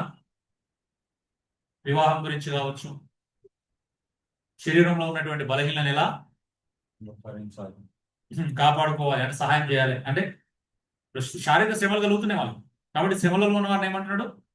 మీరు కూడా వాళ్ళ శ్రమలో ఉన్నారు, మీరు కూడా వాళ్ళ శరీరంలో ఉన్నారు కనుక ఆదరించాలి. ఓకే, ఇలా చెప్పుకుంటూ వస్తున్నాడు. 13:8-9 ఏమన్నాడు? యేసుక్రీస్తు నిన్న నేడు యుగ యుగంలో వరకు ఒకే విధంగా ఉన్నాడు. అంటే ఫైనల్ ఎవరు చూపిస్తున్నాడు అనేది కూడా చాలా ఇంపార్టెంట్ కన్క్లూజన్. అవునా? చూడండి ఎంత అద్భుతమైనటువంటి స్ట్రక్చర్ ఉంటుందంటే, స్ట్రక్చర్ చూస్తే మీకు అర్థమవుతుంది. ఒకటి, నాయకులను జ్ఞాపకం చేసుకోండి అని చెప్తున్నారు. రెండోది, వారు ప్రకటించిన దేవుని వాక్యాన్ని గుర్తుంచుకోవడం అని చెప్తున్నాడు. మూడోది, వారి జీవిత ఫలితాన్ని గమనించమని చెప్తున్నాడు. నాలుగోది, వారి విశ్వాసాన్ని అనుసరించండి అని చెప్తున్నాడు. ఒకటి కాదు, నాయకుల బోధ ఎలా ఉన్నా పర్లేదని చెప్పట్లేదు, అలాగే జీవితం బాగుంటే బోధ ఎలా ఉన్నా పర్లేదని చెప్పట్లేదు, జీవితం బాగుంది కాబట్టి బోధ ఎలా ఉన్నా పర్వాలేదని చెప్పట్లేదు. అవునా? చెప్తున్నాడా అండి?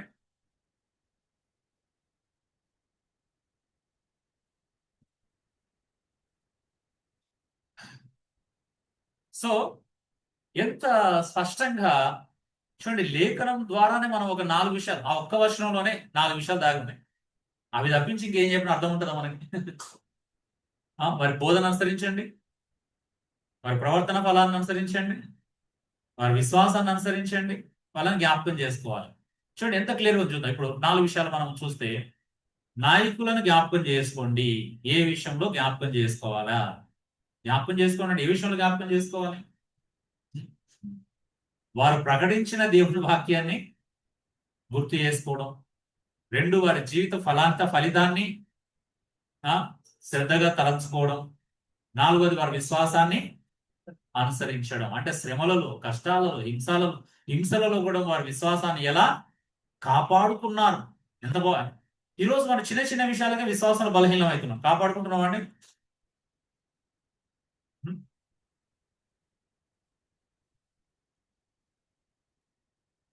సో ఇక్కడ కీ గ్రీక్ వర్డ్స్ ఒకటి చూద్దాం. రిమెంబర్ అనే పదానికి గ్రీక్ లో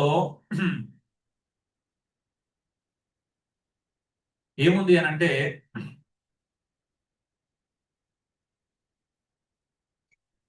రిమెంబర్ అనే పదం యొక్క అర్థం ఏముంది అని అంటే, కేవలం గుర్తు చేసుకోవడం కాదు, కృతజ్ఞతతో గుర్తుంచుకోవడం. జ్ఞాపకం చేసుకోవడం అంటే కేవలం జ్ఞాపకం చేసుకోవడం కాదు, దానికి కాస్త లోతైన అర్థం ఏంటిది? కృతజ్ఞత. చాలా ప్రధానమైనటువంటి విషయం కృతజ్ఞత. అరే, మాకు ఇంతమంది మా ముందు ఉండి ఇలా జీవించి చూపించారనే కృతజ్ఞత వాళ్ళ జ్ఞాపకం చేసుకోవడం అన్నమాట.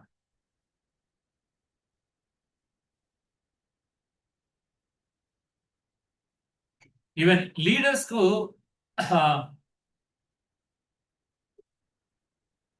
వాడబడినటువంటి గ్రీక్ పదం యొక్క అర్థం ఏంటంటే, ముందుండి నడిపించే నాయకులు అని అర్థం. ఏ నాయకులు? ముందుండి. నాయకత్వం అనేది బైబిల్లో ఇవ్వబడినటువంటి పదంలో ఇక్కడ పర్టికులర్ గా వాడబడినటువంటి పదం ఏంటంటే, నాయకుడు అంటే కేవలము మనం అనుకునే నాయకులు కాదు. నాయకుడు అంటే ఆదేశాలు, ఆజ్ఞలు జారీ చేసే నాయకుల గురించి ఇక్కడ చెప్పట్లేదు. ఇక్కడ చెప్తున్న నాయకత్వం దేనికి సంబంధించిందంటే, ముందుండి నడిపించడం, విశ్వాసంలో జీవించి చూపించాలి, ప్రవర్తన ఫలాన్ని జీవించి చూపించాలి. అవునా? అంతేగాని నువ్వు ఎలా ఉన్నా పర్వాలేదని చెప్పట్లేదు. ఇక్కడ నువ్వు ఎలా ఉన్నా పర్వాలేదు, నాయకత్వం సరైనది అని చెప్పట్లా. నాయకత్వం ఏం బోధిస్తుంది అని అంటే, ఇక్కడ నువ్వు సరైన జీవిత విధానాన్ని కలిగి జీవించమని చెప్తుంది. అది నాయకుడు అంటే. అందుకే నాయకత్వం నడిపించేది, లీడ్ అంటే నడిపించడం అని అంటే ఏంటిది? ముందుండి మాదిరి చూపించడం అని, దాన్ని నడిపించడం అంటారు. మాదిరి నాయకత్వం గురించి మాట్లాడుతున్నాను. అంతేగాని ఆదేశించే నాయకత్వం కాదు. నేను ఎలా ఉన్నా పర్వాలేదు, నేను చెప్పింది మాత్రం ఫాలో కండి. నన్ను ఎవరు చూడమంటున్నారు? ఒక ఆయన అంటాడు, నన్ను ఎవరు చూడమని. అప్పుడు నేను ఒకటే అడుగుతాను, నిన్నెవరు చెప్పమన్నారు? నువ్వు చెప్పిన వాడు నేను చూస్తున్నా. నువ్వు చెప్పకపోతే నేను చూడాల్సిన అవసరం నాకు లేదు. అవునా కదా? నిన్నే ఎందుకు చూడాల్సి వస్తుందంటే, నువ్వే చెప్తున్నావు వాడి నేను చూడాల్సి వస్తుంది. అసలు నువ్వే చెప్పకపోతే నిన్నెందుకు చూస్తాం? అవునా కదా? ఎవరు చూడాలి? చెప్పేవాడిని కదా చూడాల్సింది. 100% కదా? బైబిల్ చెప్పేవాడు చూడమంటుందా, పక్కన చూడమంటుందా? ఏ అపోస్తలు చెప్పలే నన్ను ఎందుకు చూస్తున్నారని, అవునా? అన్నీ దూరం అంటారు. పేతురు కూడా చెప్పలే ప్రజలు మిమ్మల్ని పట్టించుకోరు, మీరు ఎలాగైనా ఉండండి, ప్రభునే చూస్తారు కాబట్టి మీరు సరిగా బోధించమని చెప్పాడు. పౌలు తిమోతికి తీతికి ఎప్పుడన్నా అలా చెప్పారా? మీరు యవనస్తులు కాబట్టి బలహీనతలు ఉంటే పెద్ద పట్టించుకోకండి అని చెప్పిండా? ఆ? మీ యవనాన్ని బట్టి ఎవడు నిన్ను ధృవీకరించొద్దని చెప్పాడు. అందుకే మాట, ప్రవర్తనలో, విశ్వాసంలో మాదిరికరంగా ఉండమని చెప్తుంది లేఖనం. అందుకే ఈరోజు క్రైస్తవ సమాజంలో దేనికి విలువ లేదు? మాదిరికి విలువ లేదు, అవునా? సోషల్ మీడియాలో ఫేమస్ అయితే చాలండి, జీవితం ఎలా ఉన్నా మనకు అవసరమో లేదు. లేకపోతే గొప్ప ప్రసంగికుడు అని పేరు వస్తే చాలు, సోషల్ మీడియా కాకపోయినా సమాజంలో ఒక గొప్ప ప్రసంగికుడు, గొప్ప సంస్థ అధినేత అని తెలిస్తే చాలు, జీవితం ఎలా ఉన్నా పర్వాలేదు. ఎంత అంత అడ్జస్ట్మెంట్ ఎందుకు కావాలి? అంత కాంప్రమైజింగ్ లైఫ్ ఎందుకు ఉండాలి మనకి? చెప్పండి, ఏ విషయం? ఎవరు సంతోషపెట్టడానికి? ఎవరికి ప్రయోజనం దానివల్ల? ఎందుకు అంత కాంప్రమైజ్ అవుతున్నాం? లేకపోతే లేదని చెప్తాం, అవునా? ఎవరికి భయపడుతున్నావు నువ్వు? ఆ? దేనికి భయపడుతున్నావు? ఎవరి ఐడెంటిటీ కోసం నువ్వు సీక్ చేస్తున్నావు? ఈరోజు ప్రాబ్లం ఏంటో తెలుసా? కొంతమంది ఐడెంటిటీ క్రైసిస్. సోషల్ మీడియాలో మనం చురుకుగా ఎక్కువ ఉన్నాం అనుకో, ఎంత ఉండాలో అంత ఉంటే పర్లేదు, ఇక ప్రతిదీ మనం పెడుతున్నాము అంటే ఐడెంటిటీ క్రైసిస్ కూడా ఒక ప్రధాన కారణం తెలుసా? అంటే ఐడెంటిటీ క్రైసిస్ ఉంది కాబట్టి సీకింగ్ అనమాట. ఏదో రకంగా మనల్ని మనం కనపరుచుకోవాలి. సో అనుసరించు నాయకులను. దురాభిమానం రైట్ కాదు. దురాభిమాన పాపం చాలా ప్రమాదకరమైనది, బైబిల్ హెచ్చరిస్తాం. సో నాయకులను ఎలా ఉండాలంటే జీవితం, అందుకే ఇమిటేట్ అన్నాడు. ఇమిటేట్ అనే దానికి అర్థమైందంటే వాళ్ళ బాహ్య ప్రవర్తన కాదు, వారి విశ్వాసాన్ని అనుసరించాలా. వాళ్ళకి శ్రమలు వచ్చినప్పుడు, కష్టాలు వచ్చినప్పుడు, కన్నీళ్ళు వచ్చినప్పుడు ఎలా వారి విశ్వాసంలో స్థిరంగా ఉంటున్నారు, అది కావాలి మనకి నాయకత్వం. ఆమె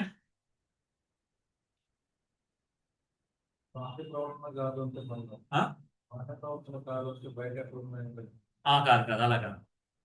కొంతమంది బయటికి వాహనం నటిస్తారు కదా, మంచిగానే ఉంటారు.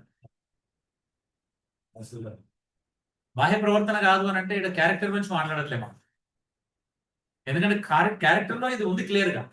మరి ప్రవర్తన ఫలం అంటే క్యారెక్టర్. అంటే కొంతమంది బాహ్యంగా బయటికి మంచి వాళ్ళ కనిపిస్తారు, భక్తి వాళ్ళ కనిపిస్తారు, దాని గురించి మాట్లాడుతుంది. అలాంటి బాహ్య ప్రవర్తన కాదు. కొంతమంది ఫోన్ చేయగానే చెప్పున్నా కన్నా బుజ్జి అని మంచిగా మాట్లాడతారు. బయటికి నువ్వు ఎలా ఉంటున్నావు అనేది కాదు.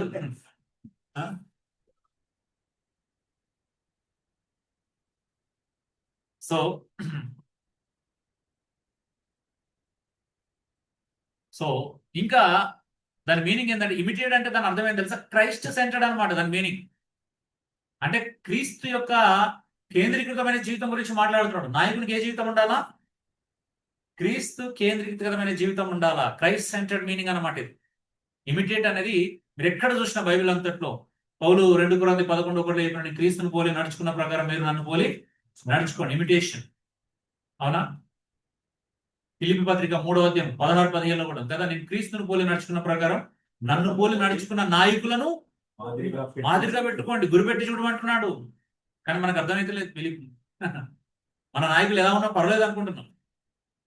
మన నాయకులు వ్యభిచారులైనా పర్లేదు, దొంగలైనా పర్లేదు, దోసుకొని వారైనా పర్లేదు, అవునా అన్నట్టుంది క్రైస్తవ సమాజం మీరు. కానీ మీరు అలాంటి నాయకులు కాకూడదు, ఇది నా ఆశ. అదే అనమాట, మనం అలాంటి నాయకులకు అస్సలు ఉండకూడదు. మీరు నాయకులుగా ఎదగాల్సిందే. అయితే ఎలాంటి నాయకులుగా ఎదగాలి? ఈ ప్యాసేజ్ చెప్తుంది మనం ఎలాంటి నాయకులుగా ఉండాలని, ఎవరిని చూసి నడుచుకోవాలి, ఏ ఏ మాదిరిని మనం కలిగి ఉండాలన్నది ఈ నాయకత్వం మనకు బోధిస్తుంది. ఓకే ఓకే ఈ ప్యాసేజ్ నాయకులను మహిపరచడం కాదు, వారు చూపించిన క్రీస్తును అనుసరించమని చెబుతుంది. ఆమె వాళ్ళు ఏం చూపించాలి మన ఫైనల్ గా? పౌలు నన్ను పోలి నడుచుకోమన్నప్పుడు ఏం చూపిస్తున్నాడు దాని ముందు? నేను క్రీస్తును పోలి నడుచుకున్నట్లుగా అంటున్నాడు. దాని అర్థం ఏంటిది? మీరు కూడా నేను క్రీస్తును పోలి ఎలా నడుచుకుంటున్నానో మీరు కూడా అలాగే నాలాగనే క్రీస్తు పోలి నడవండి అని చెప్తున్నాడు. నన్ను వెంబడించమని చెప్పట్లేదని డైరెక్ట్. దాని అర్థం ఏంటి కన్నా? నేను ఎలాగైతే క్రీస్తుని పోలి నడుచుకుంటున్నానో మీరు కూడా అలాగే క్రీస్తుని పోలి నాలాగే నడవండి అంటున్నాడు. అవునా? అంత డెప్త్ ఉంది అందులో. సో ఈ నాయకత్వం కావాలి ఈరోజు మనకి. మెయిన్ ఐడియా చూడండి, వారు చూపించిన క్రీస్తును అనుసరించాలి. మెయిన్ ఐడియా దేవుని వాక్యాన్ని ప్రకటించి విశ్వాసపూర్వకంగా జీవించిన నాయకుల జీవితాన్ని పరిశీలించి వారి విశ్వాసాన్ని అనుసరించమంటున్నాడు. ఈ లేఖనం ముక్కుసూటిగా ఏమని చెప్తుంది అని అంటే, ఎక్సిజీసస్ లో నాయకుల యొక్క జీవితాన్ని పరిశీలించమని చెప్తుంది. అవునా? వాళ్ళు ఎలా ఉన్నా పర్వాలేదని బైబిల్ ఎక్కడ ఈ ప్యాసేజ్ కాదు, ఇతర ప్యాసేజ్ కూడా చెప్పట్లా. అర్థమవుతుందా? సంఘాలకు రాసిన ఏ పత్రికలు కూడా నాయకుల జీవితాలు ఎలా ఉన్నా పర్వాలేదని ఏ ప్యాసేజు చెప్పట్లేదు. అందుకు పైగా నాయకుల జీవితాలను పరిశీలించమని చెప్పు. మరి ప్రవర్తన ఎలా ఉంది? వాళ్ళు ధనాపేక్షల, స్త్రీలులా, ఇంకేదన్నా పేరు ప్రఖ్యాతల కోసం ప్రాకులాడే వాళ్ళ ఏంటి? వాళ్ళ మోటో ఏంటి? చూడు, వాళ్ళ మోటో ఏంటో తెలుసుకో. నువ్వు తెలుసుకోకుండా ఎలా నువ్వు ఒక వ్యక్తిని నాయకునిగా అంగీకరిస్తావు? మంచి బోధకునిగా ఎలా అంగీకరిస్తావు? గుడ్ టీచర్ అంటే దేని బట్టి చెప్తున్నావు గుడ్ టీచర్ అని? బైబిల్లో గుడ్ టీచర్ అని ఎవరన్నారు? గుడ్ క్యారెక్టర్ ఉన్న గుడ్ టీచర్. అవునా? క్యారెక్టర్ టీచింగ్ రెండు ఉంటేనే గుడ్ టీచర్ అవుతాడు. ఓన్లీ క్యారెక్టర్ లేకుండా టీచింగ్ ఉంటే గుడ్ టీచర్ అవుతాడా? సమాజంలో గుడ్ టీచర్ అంటారేమో కానీ సంఘంలో మాత్రం గుడ్ టీచరు కాదు. ఎందుకంటే బయటికి ఉపదేశించే వానికి లోపల పునాది క్యారెక్టర్. అవునా? పునాది లేకపోతే బయటికి నువ్వు ఎంత గొప్పగా బోధిస్తుంది? అవునా? ప్రపంచ మేధావులను సైతం ఆశ్చర్యపరిచే జ్ఞానం ముఖ్యమా? ఇదే అంటే ప్రాబ్లం ఏంటి అంటే, మనకు కొంతమంది వాక్చాతుర్యం అంటే ఇష్టం, కొంతమంది జ్ఞానానికి లోబడతారు. ఇప్పుడు సోకాళ్ళ వ్యక్తిగా కుకట్వేలకు చాలా మంది ఫ్యాన్స్ అవడానికి కారణం ఏంటి? వాక్చాతుర్యం. అవునా? ఇంకొక ఆయన ఉంటాడు, ఆయనకు ఫాలో అవడానికి కూడా వాక్చాతుర్యం. అవునా? కొంతమంది వాక్చాతుర్యంతో ఫాలో అవుతారు, కొంతమందికి ఏముంటది? ఎమోషనల్ మోటివేషన్ కదా. ఎమోషనల్ గా మోటివేషన్ స్టోరీ చెప్తే అబ్బా ఫీలింగ్స్ అట్రాక్ట్ అయిపోతాయి. వా ఏం చెప్పిండు, ఢిల్లీ కథ చెప్పి భలే తీసుకొచ్చిండు అబ్బా. ఆ నక్క కథ చెప్పి అసలు ఎంత అద్భుతమైన వాక్యమే. ఉదాహరణ పిల్లి కథ అని చెప్పి నక్క కథ అని చెప్పి తప్పేం కాదు. కానీ మోటివేషన్ ఒకటే సరిపోతుందా? ఈరోజు మన గ్రూప్ లో మోటివేషన్ గురించి ఒక పోస్ట్ పెట్టిన ఎంతమంది చూసారు నాకు తెలియదు. ఆ వీడియో చూడగానే ఉదయం లేవగానే ఆ వీడియో ధ్యానిస్తా ఉన్నప్పుడు నాకు కింద మ్యాటర్ వచ్చింది అనమాట, వెంటనే పెట్టేశాను. మోటివేషన్ కి డిసిప్లిన్ ఉన్న వ్యత్యాసం. మోటివేషన్ అనేది అప్పటి వరకు నేను ఉపంగా చేస్తాను, తర్వాత ఏముంటది? ఏముండదు, నీరు గారిపోతుంది. ఆరవది క్రైస్తవ జీవితంలో ఒక స్టోరీ విన్నాం అనమాట. ఇక ఆయన అదే పట్టుకుని అన్ని ప్రసంగాలు అదే ఎక్కువ అయిపోయాడు అనమాట. ఒక దాని మీద చాలా రకరకాల కామెంట్స్ ఉన్నాయి, ఇప్పుడు అది మనకి అనవసరం. కానీ ఆ స్టోరీ ఏంటి అని అంటే, క్రైస్తవ జీవితము ఎలా ఉంటది, విశ్వాస జీవితం ఎలా ఉంటది అంటే, ఒక ఎలా చెప్పాడంటే, ఒక హైవే రోడ్ మీద హెవీ లోడ్ వెహికల్ వెళ్తాం. హెవీ లోడ్ వెహికల్ స్పీడ్కి వెళ్తుంది అనుకో, ఏమవుతుంది? ఆ చుట్టుపక్కల ఉన్నటువంటి పేపర్ మొక్కలు, చెట్ల ఆకులు ఇలా లేస్తా ఉంటాయి కదా. ఎంత ఎంత హైట్ లేస్తాయి? లారీ కంటే కూడా హైట్ లేస్తాయి. అంటే వెళ్ళేదో వెహికల్ కంటే కూడా చాలా ఎత్తులు వేస్తాయి. ఎత్తులేసి లారీ ఎంత దూరం ఎంత కొద్దే మళ్ళా ఎక్కడున్నా అక్కడ పడతాయి అంట. అంటే క్రైస్తవులు కూడా ఒక పబ్లిక్ మీటింగ్కి వెళ్ళి ఒక ప్రసంగం వినగానే కదా, అమ్మ ఎట్లా లేస్తారంటే మామూలుగా లేవారు కదా. అమ్మయ్య ఇక వెళ్ళిపోయి ఇంటికి వెళ్ళినామంటే అసలు ఈ రోజు నా జీవితం ఇక అంతే, సంగతులు మారాల్సిందే అనుకునేది. ఆ బైక్ ఎక్కిన వెంటనే అయిపోతుంది అంత నీరు. గ్రౌండ్ నుంచి ఎంత దూరం అయినా కొద్ది అంతా చల్లారిపోతుంది. ఎవరికి ఇది ప్రాబ్లం? క్రీస్తు అంటుకట్టబడి డిసిప్లిన్ లేని వాళ్ళకి ప్రాబ్లము ఉంటుంది. అప్పటికే ఉప్పొంగుతారు, అప్పుడే అయిపోతారు. డోర్ దాటి చాలు అంతే. చాలా మంది అలాంటి క్రైస్తవులు ఉంటారు, సంఘంలో ఆదివారం రాగానే వెళ్ళిపోతారు, మొత్తం అంత పైకి ఎగురుతారు. ఆ డోర్ తీసుకొని బయటికి వెళ్ళి ఇంటికి వెళ్ళే లోపు మళ్ళీ అయిపోతుంది అక్కడ, మళ్ళీ అన్ని స్టార్ట్ అవుతాయి. ఐదు పరిచయాలు. సో అది కాదు మనకు కావాల్సింది. వారి జీవితాలను పరిశీలించి అనుసరించాలి. వాళ్ళు ఎలా ఉన్నా పర్వాలేదు అనుకోవడం అజ్ఞానం, అమాయకత్వం, వాక్యానికి వ్యతిరేకం. థియలాజికల్ ట్రూత్స్ ఇక్కడ చూద్దాం. దేవుడు సంఘానికి నాయకులు ఇస్తాడు. నాయకత్వానికి కేంద్రం దేవుడు వాక్యం. నాయకుని జీవితం కూడా బోధనే. విశ్వాసం అనుకరణీయమైనదై ఉండాలి. అంతిమ నాయకుడు యేసుక్రీస్తు. ఇది థియలాజికల్ ట్రూత్ అన్నమాట. నువ్వు థియలాజికల్ వ్యతిరేకంగా, ఈ వాక్యానికి వ్యతిరేకంగా మనం ఎలాగైనా తీసుకోవచ్చు అనేది బైబిల్ ఎప్పుడు మనకు చెప్పదు. చూడండి, సంఘానికి నాయకులు ఇచ్చింది దేవుడే.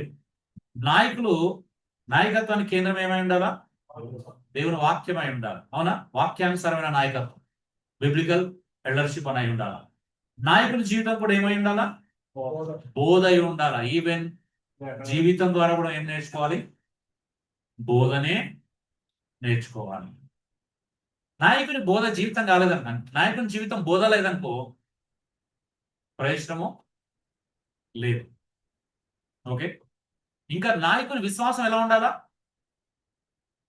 అనుసరించే విధంగా ఉండాలి, అనుకరించే విధంగా ఉండాలి. అయితే ఎంతమంది నాయకులు ఉన్నా మన అంతిమ నాయకుడు మాత్రం యేసుక్రీస్తు. భూలోకంలో సంఘంలో దేవుడు నాయకులను ఇచ్చాడు. అయితే అంతిమ నాయకుడు యేసుక్రీస్తు అన్న విషయం మనము మర్చిపోకూడదు. అందుకని నిన్న నేడు క్రీస్తు ఏకరీతిగా ఉన్నాడని 13:9 మనం చూస్తున్నాం. సో సింపుల్ గా 1 సెంటెన్స్ ఎక్స్పాజిటర్ థీమ్ చూద్దాం. 1 సెంటెన్స్ ఓన్లీ సింగిల్. దేవుని వాక్యాన్ని విశ్వాసపూర్వకంగా ప్రకటించి జీవించిన నాయకులను గౌరవించి వారి విశ్వాసాన్ని అనుసరిస్తూ మారని నాయకుడైన యేసుక్రీస్తులో స్థిరంగా ఉండండి. ఎట్లా చూడండి లింక్. ఇది నాయకత్వంలో మన హెబ్రీ 13:7 నుంచి నేర్చుకునేటువంటి ఎక్సిజీసస్. ఏమంటున్నాడు? ఫస్ట్ దేవుని వాక్యాన్ని విశ్వాసపూర్వకంగా ప్రకటించాలి. రెండోది అంటే రెండు జీవించిన నాయకులను గౌరవించమంటున్నాడు. ఓన్లీ ప్రకటించడం కాదు, జీవించి ప్రకటించిన నాయకులను గౌరవించాలి. తర్వాత ఏం చేయాలంట? వారి విశ్వాసాన్ని అనుసరించాలి. వాళ్ళు ఎన్ని శ్రమలు వచ్చినా, ఎన్ని కష్టాలు వచ్చినా, ఎన్ని అవమానాలు క్రీస్తు వాక్యం కోసం ఎదుర్కొన్నా వాళ్ళ విశ్వాసంలో ఎలా స్థిరంగా ఉన్నారు అనేదాన్ని అనుసరిస్తూ మారని నాయకుడైన యేసుక్రీస్తులో స్థిరంగా ఉంటాడు. అందుకే యేసుక్రీస్తు మారని నాయకుడు అని తర్వాత చెప్తున్నాడు. ఆయన నిన్న నేడు ఏకరీతిగా ఉన్న నాయకుడు. ఆమేన్. చూడండి, ఒక్క సెంటెన్స్ మీరు చూడండి. దేవుడు నాకు ఇచ్చిన ఈ కృపలో నేను తయారు చేసిన మెసేజ్ ఫ్రేమ్ వర్క్ అనేది మీకు ఎంత ఉపయోగపడుతుందో చూడవచ్చు. ఇక మీరు హెర్మెటిక్స్ ఆల్రెడీ నేర్చేసుకున్నారు. ఆ ప్రిన్సిపల్స్ ఏం చేయాలంటే ఒక్క ప్యాసేజ్ లో, ఒక్క ఫ్రేమ్ వర్క్ లో అప్లై చేసి చూడండి.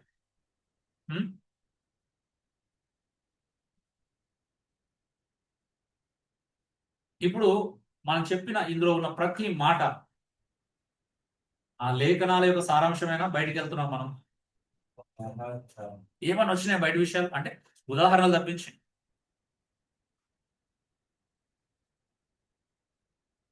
మూడవది మెసేజ్ లో first is third point, struggles and sufferings, పోరాటాలు మరియు బాధలు.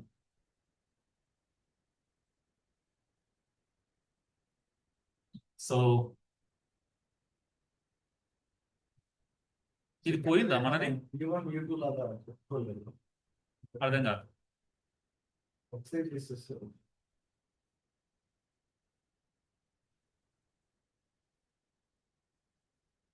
ఓకే, ప్రవీణ్ ఏమన్నా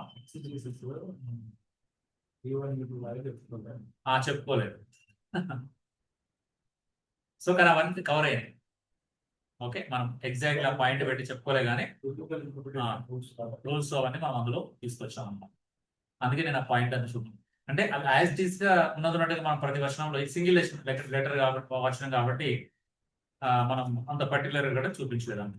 కానీ దాని భావజాలం అంతా వచ్చేసింది. చూడండి, స్ట్రగుల్స్ అండ్ సఫరింగ్స్, పోరాటాలు మరియు బాధలు. హెబ్రీ 13:7 ఉన్నటువంటి విషయాలు ఏంటో చూద్దాం.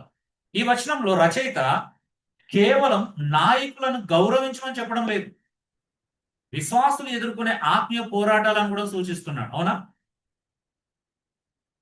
ఉన్నాయా విశ్వాసులు ఎదుర్కొనే పోరాటాలు? ఉమ్. ఉన్నాయి. పోరాటాలు ఏంటో చూద్దాం. సమస్య S1 లో సమస్య, దేవుడు ఇచ్చిన నాయకులను సేవను త్వరగా మర్చిపోవడం. ఇక్కడ సమస్య ఏంటి? దేవుడు ఇచ్చిన నాయకులను సేవను త్వరగా మర్చిపోతున్నారు. మనకు ముందున్నటువంటి మాదిరికరమైనటువంటి జీవితాలు కలిగిన నాయకులను, వారి చేసిన సేవను ఎప్పుడు కూడా మర్చిపోకూడదు. మనకు గుర్తుండేది ఏంటిది? ఫేమస్ ఇప్పుడున్నటువంటి క్రైస్తవ ప్రపంచంలో శోధన ఏంటిది? ఎదుర్కొంటున్న శోధన ఎవరు గొప్ప వాళ్ళు అయితే వాళ్ళే గుర్తుంటారు మనకి. అవునా? అది పరిస్థితి. చూడండి, వచనం ఏమంటే మీ నాయకులను జ్ఞాపకం చేసుకున్నది. మరి నేటి అన్వయం ఏంటిది? దేవుని వాక్యాన్ని బోధించిన వారిని తక్కువగా చూడడం. అర్థమవుతుందా? తక్కువ చూడడం. ఎందుకు నువ్వు బలహీనపడిపోతున్న విశ్వాసంలో? ఎందుకు స్ట్రాంగ్ ఉండట్లేదు అంటే నువ్వు నాయకుల యొక్క బోధించిన వారిని నువ్వేం చేస్తున్నావు? పట్టించుకోవట్లేదు. నీకు మాదిరి చూపించిన నాయకులను నువ్వు ఏం చేస్తున్నావు? ఇగ్నోర్ చేస్తున్నావు, పట్టించుకోవట్లేదు అనమాట. సేవ చేసిన నాయకులను విమర్శించడం అంటే, విమర్శించడం అని అంటే నేను తప్పుడు బోధకుల గురించి ఇక్కడ మాట్లాడుకోవట్లేదు. అవునా? సరేనా? వాక్యానుసారమైన నాయకుల గురించి మాట్లాడుకోవడం ఇక్కడ. కొత్త విషయాల కోసం పాత సత్యాలను నిర్లక్ష్యము చేయడం. ఈవెన్ గ్రీక్ కల్చర్ ప్రభావం ఎలా ఉండేదంటే కాలంలో కొత్త కొత్త విషయాలు నేర్చుకోవాలనే ఆశ. ఇప్పుడు కూడా చాలా మందికి ఎలా ఉంటుంది తెలుసా? కొత్త కొత్త విషయాలు నేర్చుకోవాలని ఆశపడతారు.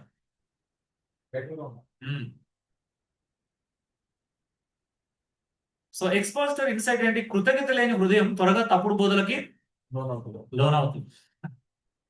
నీకు గ్రౌండ్ వర్క్ ఇచ్చి నేను ఒక సత్యంలో స్థిరపరిచినటువంటి నాయకుల పట్ల నీకు కృతజ్ఞత లేకపోతే నువ్వు వేరే తప్పుడు బోధలను, తప్పుడు నాయకులను అనుసరించే ప్రమాదము ఏర్పడుతుంది. అవునా? అంత త్వరగా మీరు వేరే వాళ్ళకి ఎలా వెళ్ళగలుగుతారు? ఒక వ్యక్తి ఎవరైనా ఎలా వెళ్ళగలుగుతున్నారు? నీకు దేవుడిచ్చిన మంచి మాదిరికరమైన నాయకులను అలక్ష్యం చేయడు. అవునా? వాళ్ళ పరిచయం తక్కువగా చూడరు. ఎందుకంటే మేబీ కొంతమంది ఇలా కూడా కొలుసుకోవచ్చు. అంటే ఇప్పుడు క్రైస్తవ ప్రపంచంలో ఎక్కువ మంది ఎవరిని ఫాలో అవుతున్నారని పెద్ద, ఎవరి వీడియోకి ఎక్కువ వ్యూస్ ఉన్నాయి, ఎవరు ఎక్కువ వైరల్ అవుతున్నారు, వాళ్ళు వైరల్ అయితేనే ఇలా వైరల్ ఫీవర్ వస్తారు అనమాట. అంటే వైరల్ అయ్యే వాళ్ళకి వైరల్ ఫీవర్ తగ్గుతుంది అనమాట. సో అది కాదండి. అందుకే కృతజ్ఞత లేని హృదయం ఏమైతే అంటే అక్కడ ఉన్నటువంటి యూదా సంబంధమైనటువంటి మత బోధలు కూడా అదే బాగుంది అనిపిస్తుంది. అవునా? ఇక్కడ బోర్ అనిపిస్తుంది అబ్బా, అక్కడైతే మంచిగా పండుగలు, ఉత్సవాలు, బలులు, విశ్రాంతినం, అమావాస్యలు, అసలు ఎంత బిజీగా ఉంటుంది తెలుసా? వీక్ అంతా బిజీ ఉంటుంది అన్నమాట. అట్లా అంటే ఏదో ఒకటి నేను ప్రభావితం చేస్తుంది.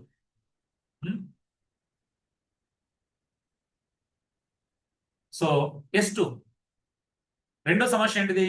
తప్పుడు నాయకులను అనుసరించడం. సమస్య ప్రజాదరణ ఉన్నవారిని అనుసరించడం. ఇప్పుడున్నటువంటి అప్లికేషన్ చూద్దాం. పోరాటం, సోషల్ మీడియా ప్రభావం, వ్యక్తిత్వ ఆరాధన, బైబిల్ కంటే వ్యక్తికి ఎక్కువ ప్రాముఖ్యత. పరిష్కారం ఏంటి?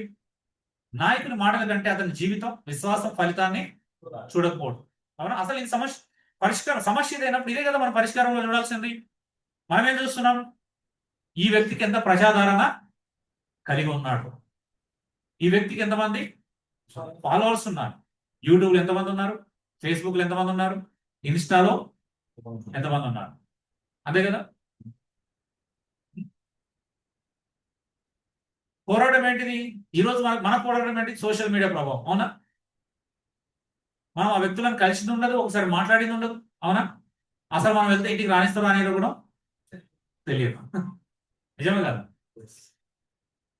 పక్కన కూర్చొని మాట్లాడుతున్నారు కూడా తెలియదు. సో సోషల్ మీడియా ప్రభావం అనేది ఒక పెద్ద పోరాటం ఈరోజు. మీరు చూడండి, క్రైస్తవులు అందరినీ గమనించండి.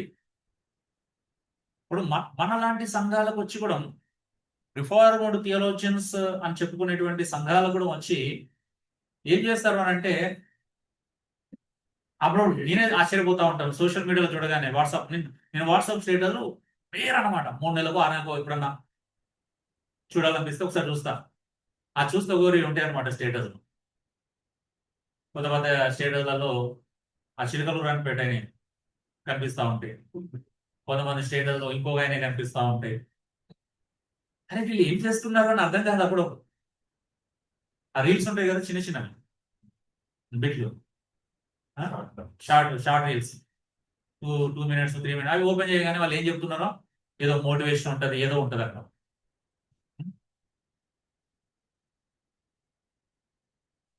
అరే విచిత్రం అనిపిస్తుంది. ఇంత వింటూ కూడా మీరు వాళ్ళే ప్రమోట్ చేస్తున్నారు. మరి వాళ్ళ స్టేటస్ ఎప్పుడు మనమే కనిపించాం. మన విచిత్రం ఏంటంటే ఇక్కడ ఇంకా విచిత్రమైన విషయం ఏంటి అంటే, మన సందేశాలు కనిపించాలి వాళ్ళ.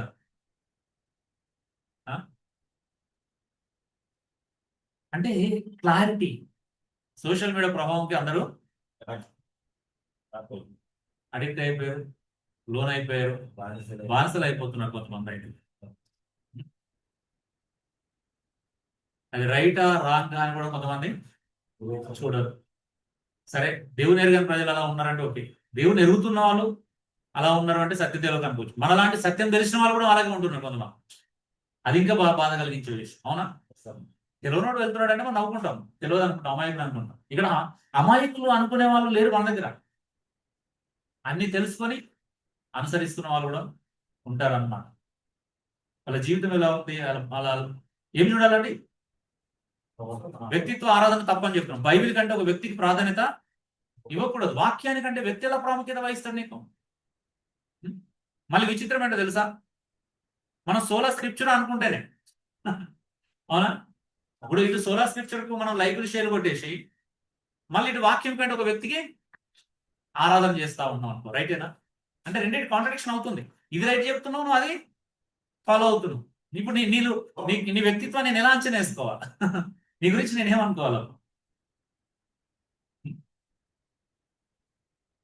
అరే ఏంటి అన్నిట్లో కనిపిస్తున్నాడు అంటే ఏది రైట్? అప్పుడు అన్నిట్లో నువ్వు ఏది రైట్ అనుకుంటున్నావు? అన్ని రైటా?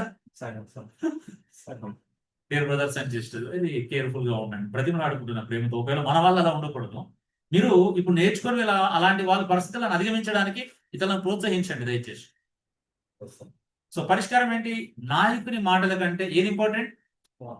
అతని జీవితం, అతని అనుసరించిన విశ్వాసం, అతని జీవితంలో కనిపించిన విశ్వాస ఫలితం కదా. ఈ మూడే చెప్తుంది ఎబ్రీ 13 వారి ప్రవర్తన ఫలమును శ్రద్ధగా తలంచుకొనొచ్చు. ఏంటిదంట?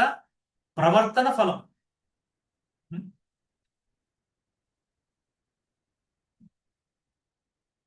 సో ప్రవర్తన యొక్క ఫలం చూడమంటున్నాడు. చూసి వారి విశ్వాసం అంటే అర్థం ఏంటి? వాళ్ళ విశ్వాసం ఉంటేనే అనుసరించగలుగుతాం. ఇంతకంటే గొప్ప మాదిరి ఏముంటది? S3 విశ్వాసంలో స్థిరంగా లేకపోవడం. సమస్య ఏంటిది ఇక్కడ? హింసలు వచ్చినప్పుడు వెనక్కి వెళ్ళడం. చాలా మంది శ్రమలు రాగానే, హింసలు రాగానే వెనక్కి వెళ్తారు. అవునా? మన ఇంట్లో ఎవ్వరికి ఏం కానంత వరకు మన విశ్వాసం బాగుంటుంది. ఒక్కసారి జలుబు దగ్గు పిల్లలకు వచ్చినా విశ్వాసం సన్నగిలుతుంది. అట్లుంటుంది అన్నమాట. నిజమే కదా? ఇక వీటికి మనం సన్నగిలితే నిజంగా శ్రమలు వస్తే రేపు ఈ ప్రభుత్వం మళ్ళీ నెక్స్ట్ 5 years ఉంటే ఇప్పుడు మొత్తం ఇక జెండాలు రాళ్ళు రాళ్ళు ఇచ్చేసి పంపిస్తుంది అనుకో, మనం ఏమవుతుందో. క్రైస్తవునే కదా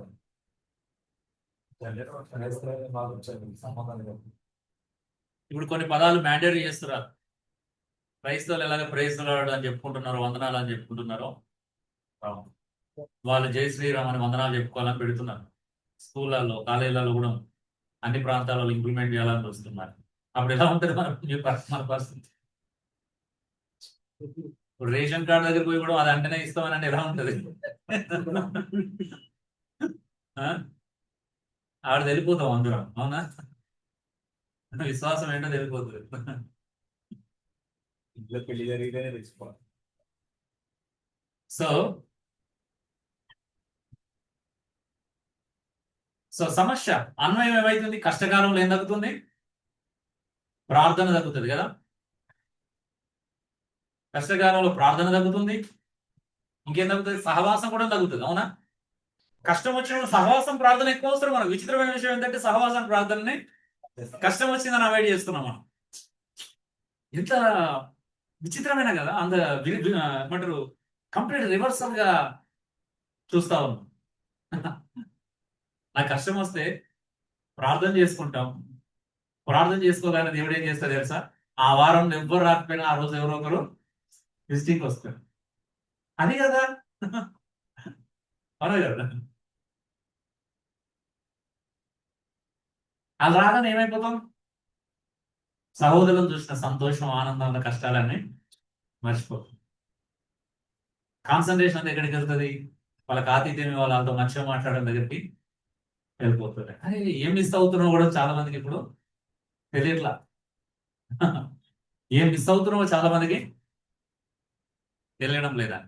అందుకే ఆ కష్టకాలంలో ప్రార్థన ఎక్కువ అవసరం, సహవాసం ఇంకెక్కువ అవసరం. అరే కష్టాలు పక్కన పెట్టి ఫస్ట్ రా. ఒక మంచి అవకాశం దొరికినప్పుడు ఏం చేయాలా? సహవాసం చేయాలి. మీకు తెలుసు, నేను అది పెట్టినప్పుడు పెట్టాను. ఖచ్చితంగా ఈ రోజు రానుండు కోల్పోయేది నేను ఇంకా ప్రత్యేకంగా చెప్పాల్సిన అవసరం లేదు. నిజంగా కోల్పోతారు. ఎందుకంటే అవి ఎప్పుడు రెగ్యులర్గా ఉండేటివి, ఇవి రెగ్యులర్గా ఉండవు. అవి రెగ్యులర్గా ఉండే సమస్యలే. అవునా? కొన్ని ఈ నెల దాకా నెక్స్ట్ మంత్ అది ఉండదా? ఉండదని ఎవరు చెప్పలేరు. సో అంటే నేనైతే 100% చెప్పగలుగుతున్నాను, ఆధ్యాత్మిక సహవాసం ఎక్కడున్నా దాన్ని ఎంత సద్వినియోగం చేసుకుంటే అంత మనిషికి అంత మేలు, ఆత్మీయ మేలు అంతా. ఎంత దూరం అయితే మనం కూడా అంతే దేవునికి, ప్రార్థనకి, అన్నిటికి దూరం అవుతాం. అవునా? అది దాని ప్రభావం ఖచ్చితంగా పడుతుంది. పడదని చెప్పానండి ఈ రోజు ఎవరన్నా చెప్పలేదు. అందుకే కష్టాలు వచ్చినాయి కదా, శ్రమలు వచ్చినాయి కదా అని ప్రార్థనని, సహవాసాన్ని నిర్లక్ష్యం చేయకూడదు. అన్వయం కష్టకాలంలో తగ్గింది కదా ప్రార్థన, సంఘ జీవితం బలహీనం అవుతుంది, విశ్వాసం చల్లబడుతుంది. అవునా? నిజం చెప్పండి. విశ్వాసం బలహీనంగా అవుతుందా, బలంగా అవుతుందా? మనం ఇప్పుడు ఫోన్ చేస్తే తెలుస్తుంది కదా. ఇప్పుడే ఇప్పుడే తెలుసుకోవచ్చు ఎలా ఉన్నారు అంటే. ఇరుకపోయినామన్న ఐక్య విషయాలలో ప్రార్థనా జీవితం లేదు, బైబిల్ ధ్యానం లేదు, సహవాసం అసలే లేదు. మరి అవకాశం కల్పిస్తే సద్వినియోగం చేసుకోలేకపోతుంది. ఓకే, ఒక మనిషిగా వాళ్ళ బలహీనతల పరిస్థితులు మనం అర్థం చేసుకోగలుగుతాం, కానీ దృష్టి, ప్రయారిటీ దాన్ని ఫుల్ఫిల్ చేయలేము మనం కదా. ఒక మనిషి సహోదరుల యొక్క బలహీనతలు అర్థం చేసుకోగలరు, కానీ ఫోకస్ ఏంటి, వాళ్ళ లైఫ్ ఫోకస్ ఏంటి అని తెలిసిపోతుంది కదా. దాని ద్వారా వాళ్ళు దేనికోసం ఆరాటపడుతున్నారు. మరి అలాంటి ఉత్తమమైన జీవితమే నేను కోరుకుంటాను. మనందరి జీవితంలో అదే కోరుకుంటాం. అవునా? ఎలాంటి పరిస్థితి ఉన్నా ఉత్తమమైన జీవితమే కావాలి. అది సహవాసం, ప్రార్థన, వాక్యం ద్వారా దొరికే అద్భుతాలు. ఓకే, 4 ఆదర్శ నాయకుల కొరత. ఏం ప్రాబ్లం ఉంది మనకి ఇప్పుడు? సమస్య. చాలా మంది బోధిస్తారు, కొద్ది మంది మాత్రమే జీవిస్తారు. అవునా? బోధకులు ఇప్పుడు పెరిగారు మనకు కాస్త. తప్పుడు బోధకులు కూడా, అది కూడా.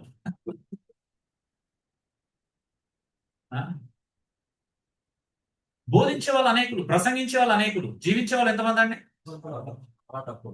మీ నోట్స్ లో 10 మంది పేర్లు రాయమని రాస్తారా? 10 మంది పేర్లు రాయండి. జీవించేవారు, బోధిస్తున్నారు కానీ బోధ ప్రకారం జీవించేవారు 10 పేర్లు. అరే బయట ఎంతో మందితో తిరిగి ఉంటారు, ఎన్నో చూసి ఉంటారు.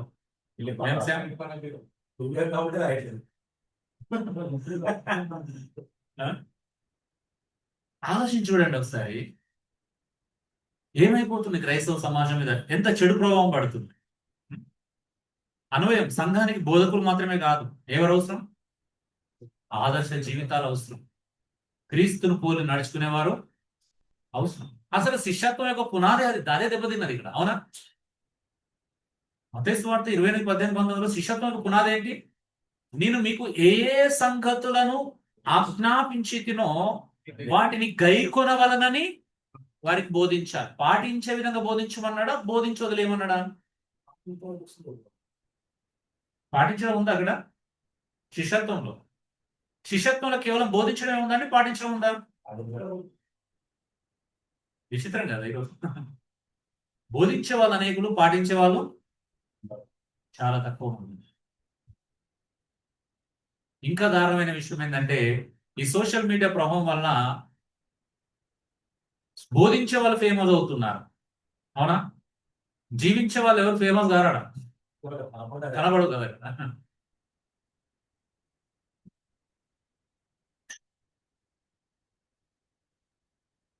సో ఆదర్శ జీవితాలు అవసరమా? మాదిరి జీవితాలు. ఉం? ఒక వ్యక్తిని చూడగానే అబ్బా ఏం మాదిరికరమైన జీవితం అబ్బా, ఆయన ప్రసంగం కంటే ఆయన జీవితం ఎక్కువ కనిపించాలి, అవునా? ఆయన ప్రసంగం కంటే మించి ఆయన జీవితం కనిపించాలి మనం. అంటే జీవితం ద్వారా ఒక ప్రసంగం కనిపించాలి. సో అలాంటి కొద్దిమంది ఉంటారండి. అలాంటి వాళ్ళ గురించి మనం కొద్దిమంది గురించి చెప్పగలుగుతాం. ఆయన బోధ కాదు, ఒక్కసారి ఆయన జీవితం చూడండి అన్నప్పుడు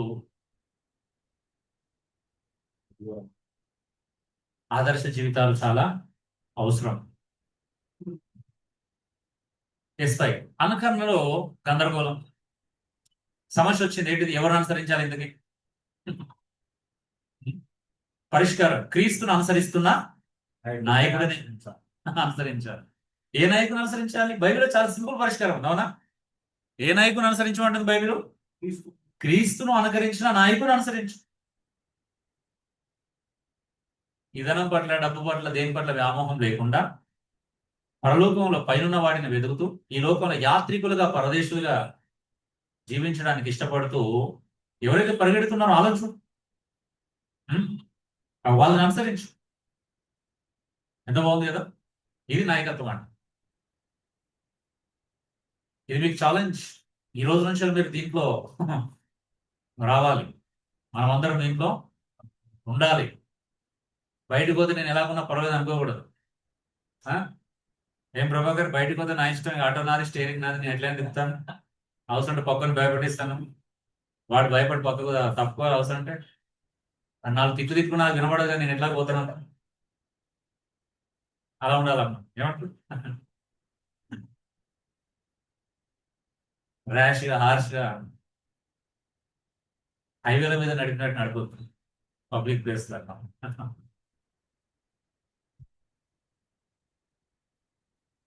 హైవేలో అంటే నీకు లైన్ ఉంటుంది, ఆ లైన్ లో పోతావు. కానీ పబ్లిక్ ప్లేస్ లో మనకు లైన్లు ఉండవు. నేను చూస్తా ఉంటాను చాలా మందిని.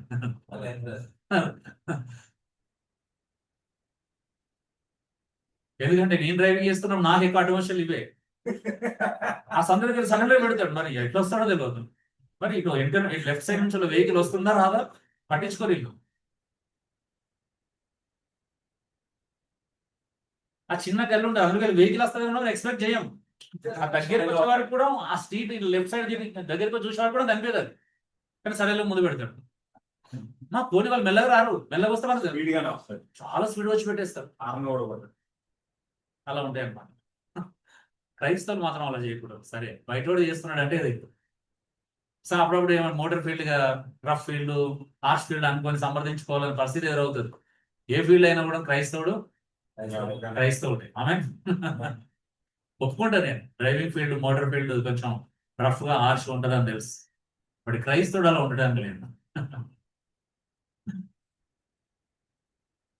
నష్టం ఏం లేదు కదా 5 నిమిషాలు లేట్ అయితే. ఏమంటారు?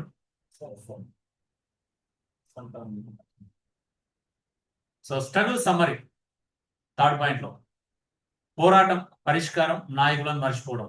ఈ 3 సమస్యలు ఉన్నాయి. ఏంటి? పోరాటం ఒకటి ఉంది, పరిష్కారం ఇచ్చాడు, నాయకులను మర్చిపోవడం. ఇప్పుడు ఏం చేయాలా?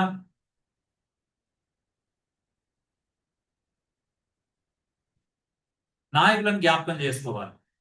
ఏం చేయాలా? నాయకులను జ్ఞాపకం చేసుకోవాలి. పోరాటం ఏంటిది? తప్పుడు నాయకుడు. పరిష్కారం ఏంటిది? జీవితం. వారి జీవితమే పరిష్కారం. వారి తప్పుడు నాయకులు జీవితాలుగా, సరైన నాయకుల జీవితాలు, వారి ప్రవర్తన చాలా బాగుంటుంది. ఓకే, నెక్స్ట్ నాయకుల జీవితాలను పరిశీలించండి. నేను ఆ 5 పాయింట్ రివర్స్ లో వచ్చింది, తప్పుగా అందుకే మీకు కన్ఫ్యూజ్ అవుతుంది. యాక్చువల్ అది మనం ఇట్లా గీతలు కొట్టుకోవాలి నిలువులో. 3 పాయింట్లకు 3 గీతలు కొట్టుకుంటే ఒక్కొక్క పాయింట్ మీకు ఈజీగా అర్థమవుతుంది. అప్పుడు ఏం చేయాలా? నాయకులను జీవితాలను పరిశీలించండి. పరిష్కారం అంటే పోరాటం ఏంటి? విశ్వాస బలహీనత. పరిష్కారం ఏంటి? నాయకుల విశ్వాసాన్ని అనుసరించండి. ఆదర్శాల కొరత ఉంది, నాయకుల యొక్క ఆదర్శాల కొరత ఉంది, సమస్య.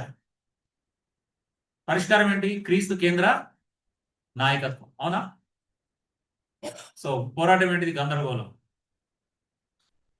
అన్నిటికీ సొల్యూషన్ ఏంటి? వాక్యాధారిత నాయకత్వం. సో నాయకత్వం అనేది వాక్యానుసారంగా ఉండాలి. నీకు నచ్చిన నాయకత్వం బైబిల్ అంగీకరించు. నాకు బహుశా ప్రపంచంలో ఒక వ్యక్తి బాగా నచ్చవచ్చు, అంత మాత్రాన రైట్ అవుతుందా? కాదు, ఎప్పుడు కూడా కాదు. నా ఆలోచనలు వాక్యానుసారమో కాదు చూసుకోవాలి కదా. నేను వాక్యానుసారంగా నా వ్యక్తిని వివేచించుకుంటున్నా లేదా తెలియాలి కదా. పరిశీలిస్తున్నానా? డిసర్నింగ్ స్పిరిట్ నేను వాడుతున్నానా? నాకు తెలియకపోతే ఇంకోటి ద్వారా తెలుసుకోవాలి కదా. బ్రదర్ నాకు బ్రదర్ అంటే ఇష్టం, నేను అనుసరించవచ్చు అనుసరించకూడదని కనీసం ఆధ్యాత్మిక పరిపక్వత కలిగిన వ్యక్తులను అడగాలి.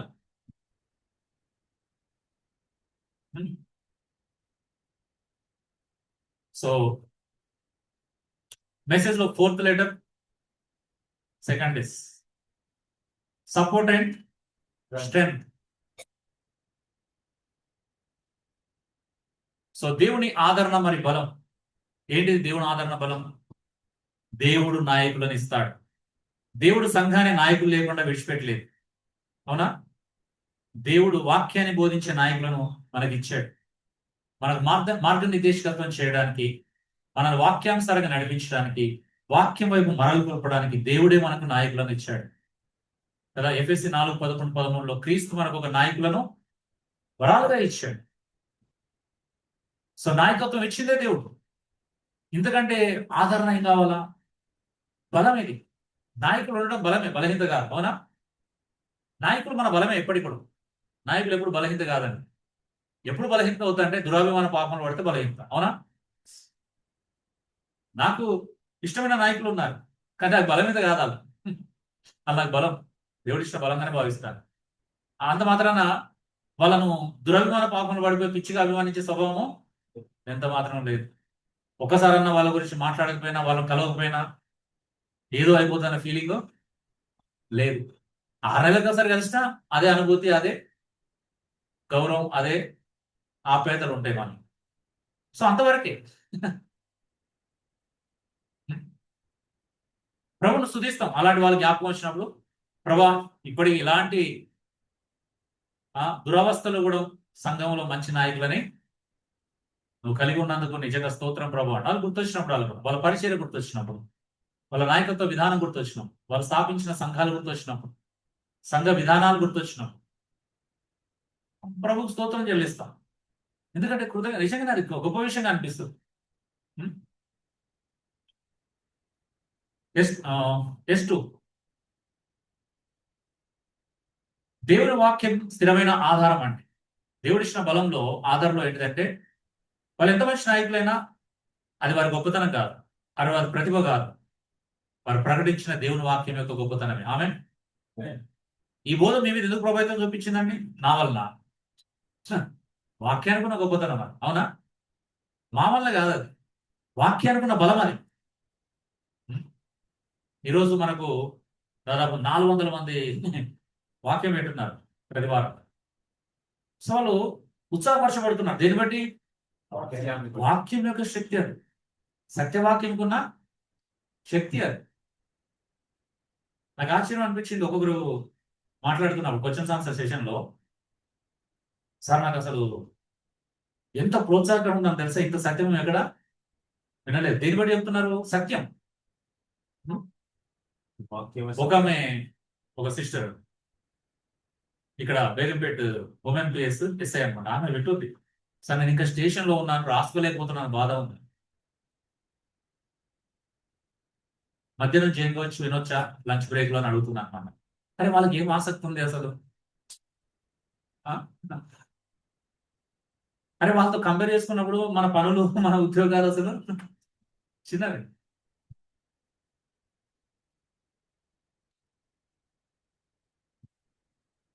ఒక సిస్టర్ వైజాగ్ ఉమెన్ ప్లేస్ లో సిఐ, అరే ఎంత శ్రద్ధగా వింటున్నారు తెలుసా. డాక్టర్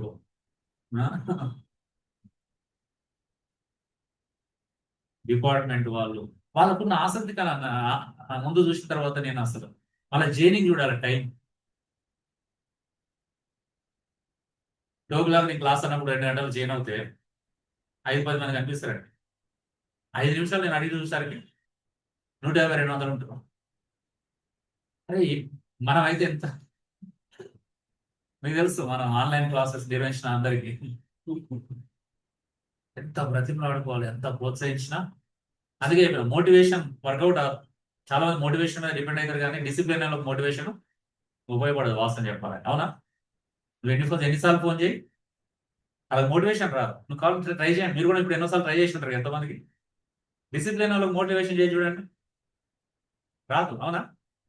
అప్పటి వరకు అబ్బా అనిపిస్తుంది, కానీ తర్వాత మనసుడు గంటకి వాళ్ళు ఫోన్ చేసి ఏమంటారు అంటే నాకు కుదరట్లేదని చెప్తారు. అంటే ఎందుకు ఈ ప్రాబ్లం? ఆసక్తి అంటే అఫ్ కోర్స్ ఆసక్తి లేకపోవడం. అయితే ఇప్పుడు మనం నాయకుల కోణంలో చూస్తున్నాం కాబట్టి, అంటే ఇక్కడ స్థిరమైన ఆధారం ఏంటిదంటే బోధించే వ్యక్తి కాకూడదు. మనం ఏం కావాలా? దేవుని వాక్యం ప్రభావం అని అది అర్థం చేసుకోవాలి. వారి గొప్పతనం కాదు, బోధించేవారి గొప్పతనం కాదు. పౌలు అది కాదు. పౌలు ఎవరైనా ఎవరబ్బా మేము అంటాడుగా మొదటి కొరింథీ 3వ అధ్యాయంలో, ఎవడు పౌలు ఎవడు అప్పులు ఎవడు ఇంతకి అందరూ పరిసరకులమే కదా. ఒకడు నాటుతాడు, ఒకడు నీళ్ళు పోస్తాడు, ఒకడు విత్తుతాడు, ఒకడు నాటుతాడు, అంతే. కానీ అభివృద్ధి కలిగేసి దేవుడు దేవుడే. అక్కడికి వెళ్ళాలా? గ్లోరిఫికేషన్. ఆమె మనం గొప్పగా ఫీల్ అవడం లేని లేదు.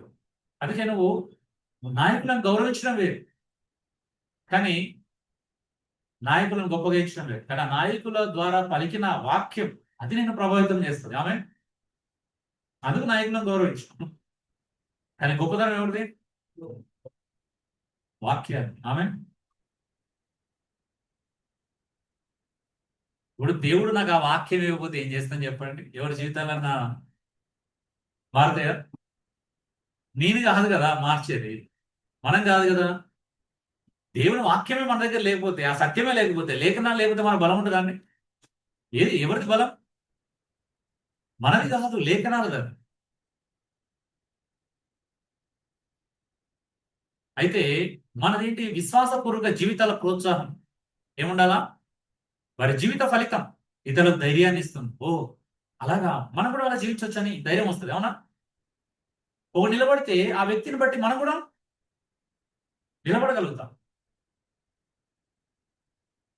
మీరు ప్రపంచ క్రైస్తవ అర్థసాక్షుల పుస్తకంలో కానీ పేతులు చూడు, నాయకులు నిలబడితేనే కదా అబ్బా ఇంకో నిలబడగలుగుతాడు. ఒకరు అర్థసాక్షిగా మరణిస్తున్నాడు అంటే ఇంకొకటి ధైర్యం వచ్చి నిలబడగలుగుతాడు. ఒకరి విశ్వాసంలో ఎంత ఇబ్బంది పెట్టినా స్థిరంగా ఉన్నాడంటే అతని విశ్వాసం నుంచి మరొకరికి విశ్వాసంలో ధైర్యం వస్తుంది. అలా ఉండాలి క్రైస్తవులు, నాయకుడు కూడా అలా ఉండాలి. ఎస్ఫోర్లో మారని నాయకుడు అని హెబ్రీలు 13:8. యేసుక్రీస్తు నిన్న నేడు యుగయుగముల వరకు ఒకటే రీతిగా ఉన్నాడు. అందరూ మారవచ్చు, కానీ క్రీస్తు మాత్రం మారడు. నువ్వు ఈరోజు అభిమానించేటువంటి గొప్ప సేవకుడు అనే వ్యక్తి మారచ్చు, కానీ మారంది ఎవరు? యేసుక్రీస్తు మాత్రమే నిన్న నేడు ఏకరీతిగా ఉన్నాడు. ఆయన అన్చేంజబుల్, మార్పు లేనివాడు, చేంజ్ కాడు. మనం చేంజ్ అయినట్టు. మనం నేను పవిత్రంగా ఉండి ఈరోజు పాపం చేయొచ్చు, కానీ దేవుడు అలాంటి వాడు కాదు, అన్చేంజబుల్. ఈరోజు నువ్వు అభిమానించే నాయకుడు రేపు పడిపోవచ్చు. పడిపోయినప్పుడు నువ్వు పడిపోయిన వాడిగానే చూడు. అవునా? పడిపోయిన తర్వాత కూడా అనుసరిస్తా అంటే అజ్ఞానం అవుతుంది. అవునా? ఎస్వైలో చివరిగా దేవుడి కృప స్థిరపరుస్తుంది. మన బలం ఏంటో తెలుసా? చూడండి, మన బలం దేవుడిచ్చిన నాయకుడు, మన బలం దేవుడిచ్చినటువంటి నాయకులతో మాదిరి మన బలం వాక్యం. మన అసలైన బలం స్వయంగా ప్రభువైన యేసుక్రీస్తు. హెబ్రీ 13:9 ఏమన్నాడు?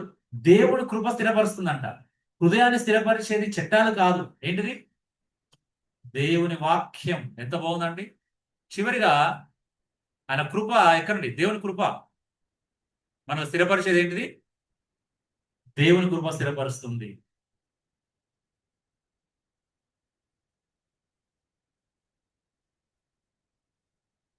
సో ఈ లోకంలో ఎన్ని చట్టాలు ఉన్నా, మనకు అగెనిస్ట్ గా ఎన్ని చట్టాలు తీసుకొచ్చినా, ఉపయోగించినా, మనకు చివరిగా ధైర్యం ఇచ్చేది ఏంటి?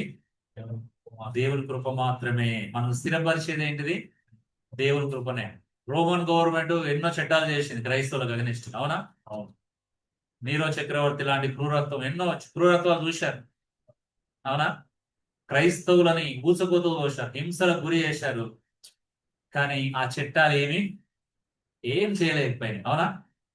అయినా క్రైస్తవం నిలబడింది. ఆమె దానికి కారణం దేవుని యొక్క కృప. ఒక విశ్వాసాన్ని స్థిరపరిచే కృప దేవుడు మాత్రమే ఇవ్వగలుగుతాడు. సో ఈ రోజు కూడా భయపడకండి. ఎన్ని చట్టాలు వచ్చి రేపు ఏమన్నా ఆర్డర్లు వేయచ్చు, ఎన్ని వేసినా మనకు కాపాడేది ఏంటిది? దేవుని కృప. నాయకుడు నిలబడాల్సింది దేవుని కృప మీద.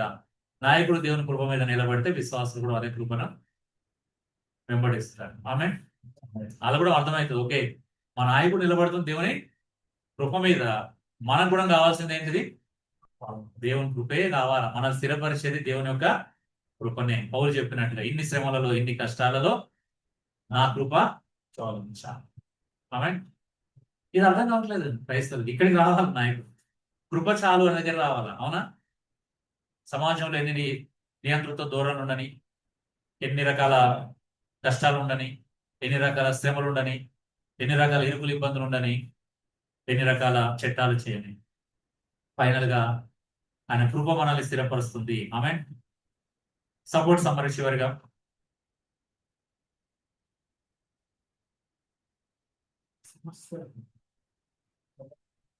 సమస్య, దేవుని బలం. సమస్య ఏంటిది? నాయకుల కొరత. దేవుని బలం, దేవుడు నాయకులను ఇస్తాడు. సందేహం, ఓకే, ఇవి ఆ? సందేహము, సందేశం, సందేహం. ఓకే, సందేహం అంటే శ్రమలలో సమస్య నాయకుల కొరత, దేవుని బలం, దేవుడు నాయకులు ఇస్తారు. ఈ 4 పాయింట్స్ కదా. సమస్య, సందేహం, ఆ దేవుని బలం, దేవుని వాక్యం, నాయకుల కొరత, మళ్ళా నిరుత్సాహం, సమస్య, నిరుత్సాహం, ఆ దేవుని బలం, విశ్వాసుల సాక్ష్యం. సాక్ష్యం. Yes, exactly. రెండే, సమస్య, దేవుని బలం పక్క పక్కన పెట్టుకోండి. నేను యాక్చువల్లీ ఇలా దీనికి పెట్టలేదు, వేరే దానికి పెట్టాను. నేను ఐఫోన్ పెట్టలేదు మధ్యలో, దీన్ని ఇలా పెట్టుకున్నా. యాక్చువల్ నేను దీన్ని ఎడిటింగ్ చేయలేదు, నాకు టైం లేక, యాక్చువల్ క్షమించాను. ఓకే, ఇది అన్నమాట. ఇప్పుడు మీకు క్లారిటీ వస్తుంది, చూడండి.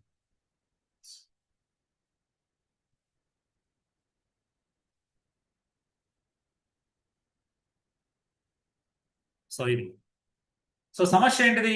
నాయకుల కొరత. దేవుని బలం ఏంటిది? దేవుడే నాయకులను, కావాల్సిన నాయకులను ఇస్తాడు. ఇప్పుడు చాలా మంది వాపోతున్నారు, మాకు సరైన నాయకులు లేరండి, సరైన నాయకులు లేరండి, అవునా? కానీ నువ్వు దేవుడి మీద విశ్వాసం ఉంచు, నువ్వు నిజంగా సత్యం కోసం వెతుకులాడుతూ ఉన్నట్లయితే దేవుడు నీకు కూడా మంచి నాయకుని ఇస్తాడు ఏదో ఒక దగ్గర, అవునా? ప్రతి పట్టణంలో ఉంటాడు మంచి నాయకుడు. ఎక్కడన్నా దేవుడికి నాయకుల కొరత ఉందనుకోవడం తప్పే. యథార్థంగా, నీతిగా, నిజాయితీగా సేవ చేస్తున్నటువంటి నాయకులు ఖచ్చితంగా ఉంటారు ప్రతి పట్టణంలో. ఉండరా? ఉంటారా? నేనైతే నమ్ముతున్నాను. నాకు పరిచయం లేనంత మాత్రాన, మీకు పరిచయం లేనంత మాత్రం లేరనుకోవడం తప్పు. సందేహం, సమస్య ఏంటిది? సందేహం. దేవుని బలం ఏంటిది? దేవుని వాక్యం. సమస్య, నిరుత్సాహం. దేవుని బలం ఏంటిది? నాయకుల సాక్ష్యం. విశ్వాసం నీకు సాక్ష్యంగా చూపిస్తాడు. ఎబ్రీ పత్రిక 11వ ఎంతమందిని చూపించాడండి దేవుడు సాక్ష్యంగా? ఒక్కరు కాదు, ఇద్దరు కాదు, అవునా? ఎబ్రీ ప్రజలకు ఎంతమంది నాడు, యూద క్రైస్తవులకు ఎంతమందిని అద్భుతంగా సాక్ష్యం చూపించాడు. మార్పులు, సమస్య ఏంటిది? మార్పులు. మనుషులు బలహీనపడవచ్చు, మారవచ్చు, కానీ బలం ఏంటి? దేవుని బలం, మారని క్రీస్తు, మార్పు లేని క్రీస్తు. బలహీనత, సమస్య ఏంటిది? మన బలహీనతలు. బలం ఏంటిది? దేవుని కృప. మన బలం ఏంటిది? దేవుని కృప. అర్థమవుతుందా అండి? ఎలా వెళ్తున్నాం? ఒకటే వాక్యాన్ని ధ్యానిస్తాం మనం ఇప్పటివరకు. Okay, so dear brothers and sisters, ఈ క్రమాన్ని మీరు యాజ్ ఇట్ ఈస్ గా ఇలాగే తీసుకోండి. మెసేజ్ యొక్క ఫ్రేమ్ వర్క్ ని ఎంత బాగుంటుందో మీకు అర్థమవుతుంది. ఓకే, లంచ్కి వెళ్దామా? లంచ్ బ్రేక్ తీసుకుందామా? 1:30 అవుతుంది కాబట్టి ప్రార్థన చేసుకొని లంచ్ బ్రేక్ తీసుకుందాం. ఆ తర్వాత మనం మిగతా 3 లెటర్స్ చూద్దాం. అడ్మానిషన్స్, గాటి ప్రాక్టీసెస్ అండ్ ఎషన్స్ అండ్ ఎగ్జార్టేషన్ 3 పాయింట్స్ మనం తర్వాత లంచ్ బ్రేక్ తర్వాత చూద్దాం. Okay, thank you lord. పరిశుద్ధులైనటువంటి తండ్రి, మహోన్నతులైన మా దేవానికి స్తోత్రాలు. నీ యొక్క ఆశ్చర్యమైన ప్రేమ, అత్యద్భుతమైన కృప మా అందరి పట్ల నీకున్న వాత్సల్యతకై లెక్కలేని స్తుతులు స్తోత్రాలు చెల్లిస్తున్నాం. ఈ రీతిగా ప్రభా Hebrew 13:7 ద్వారా మేము ఎలా ఉండాలో చెప్తున్నాను. మా వ్యక్తిత్వం, మా ప్రవర్తన యొక్క ప్రాధాన్యత చెప్తున్నాను. మేము ఎలాంటి వారిని అనుసరించాలో కూడా చెబుతున్నారు ప్రభు. మా గురి, మా లక్ష్యం, మా ఆలోచన నీ వాక్యానుసారంగా ఈ లేఖనం ద్వారా మార్చుకోవడానికి మీరు చూపుతున్న ప్రభుకై నీకు స్తోత్రాలు చెల్లిస్తూ, విన్న వాక్యం అందరి హృదయాలు ఫలింపజేసి సంఘక్షేమం కొరకు, భవిష్యత్తు తరాల కొరకు మేమందరం ఈ రీతిగా సిద్ధపడి ఉండడానికి సహాయం దయచేయాలని యేసు దివ్యనామములో వేడుకొంచున్నాను పరలోకపు తండ్రి. ఆమేన్. ఆమేన్. ఆమేన్.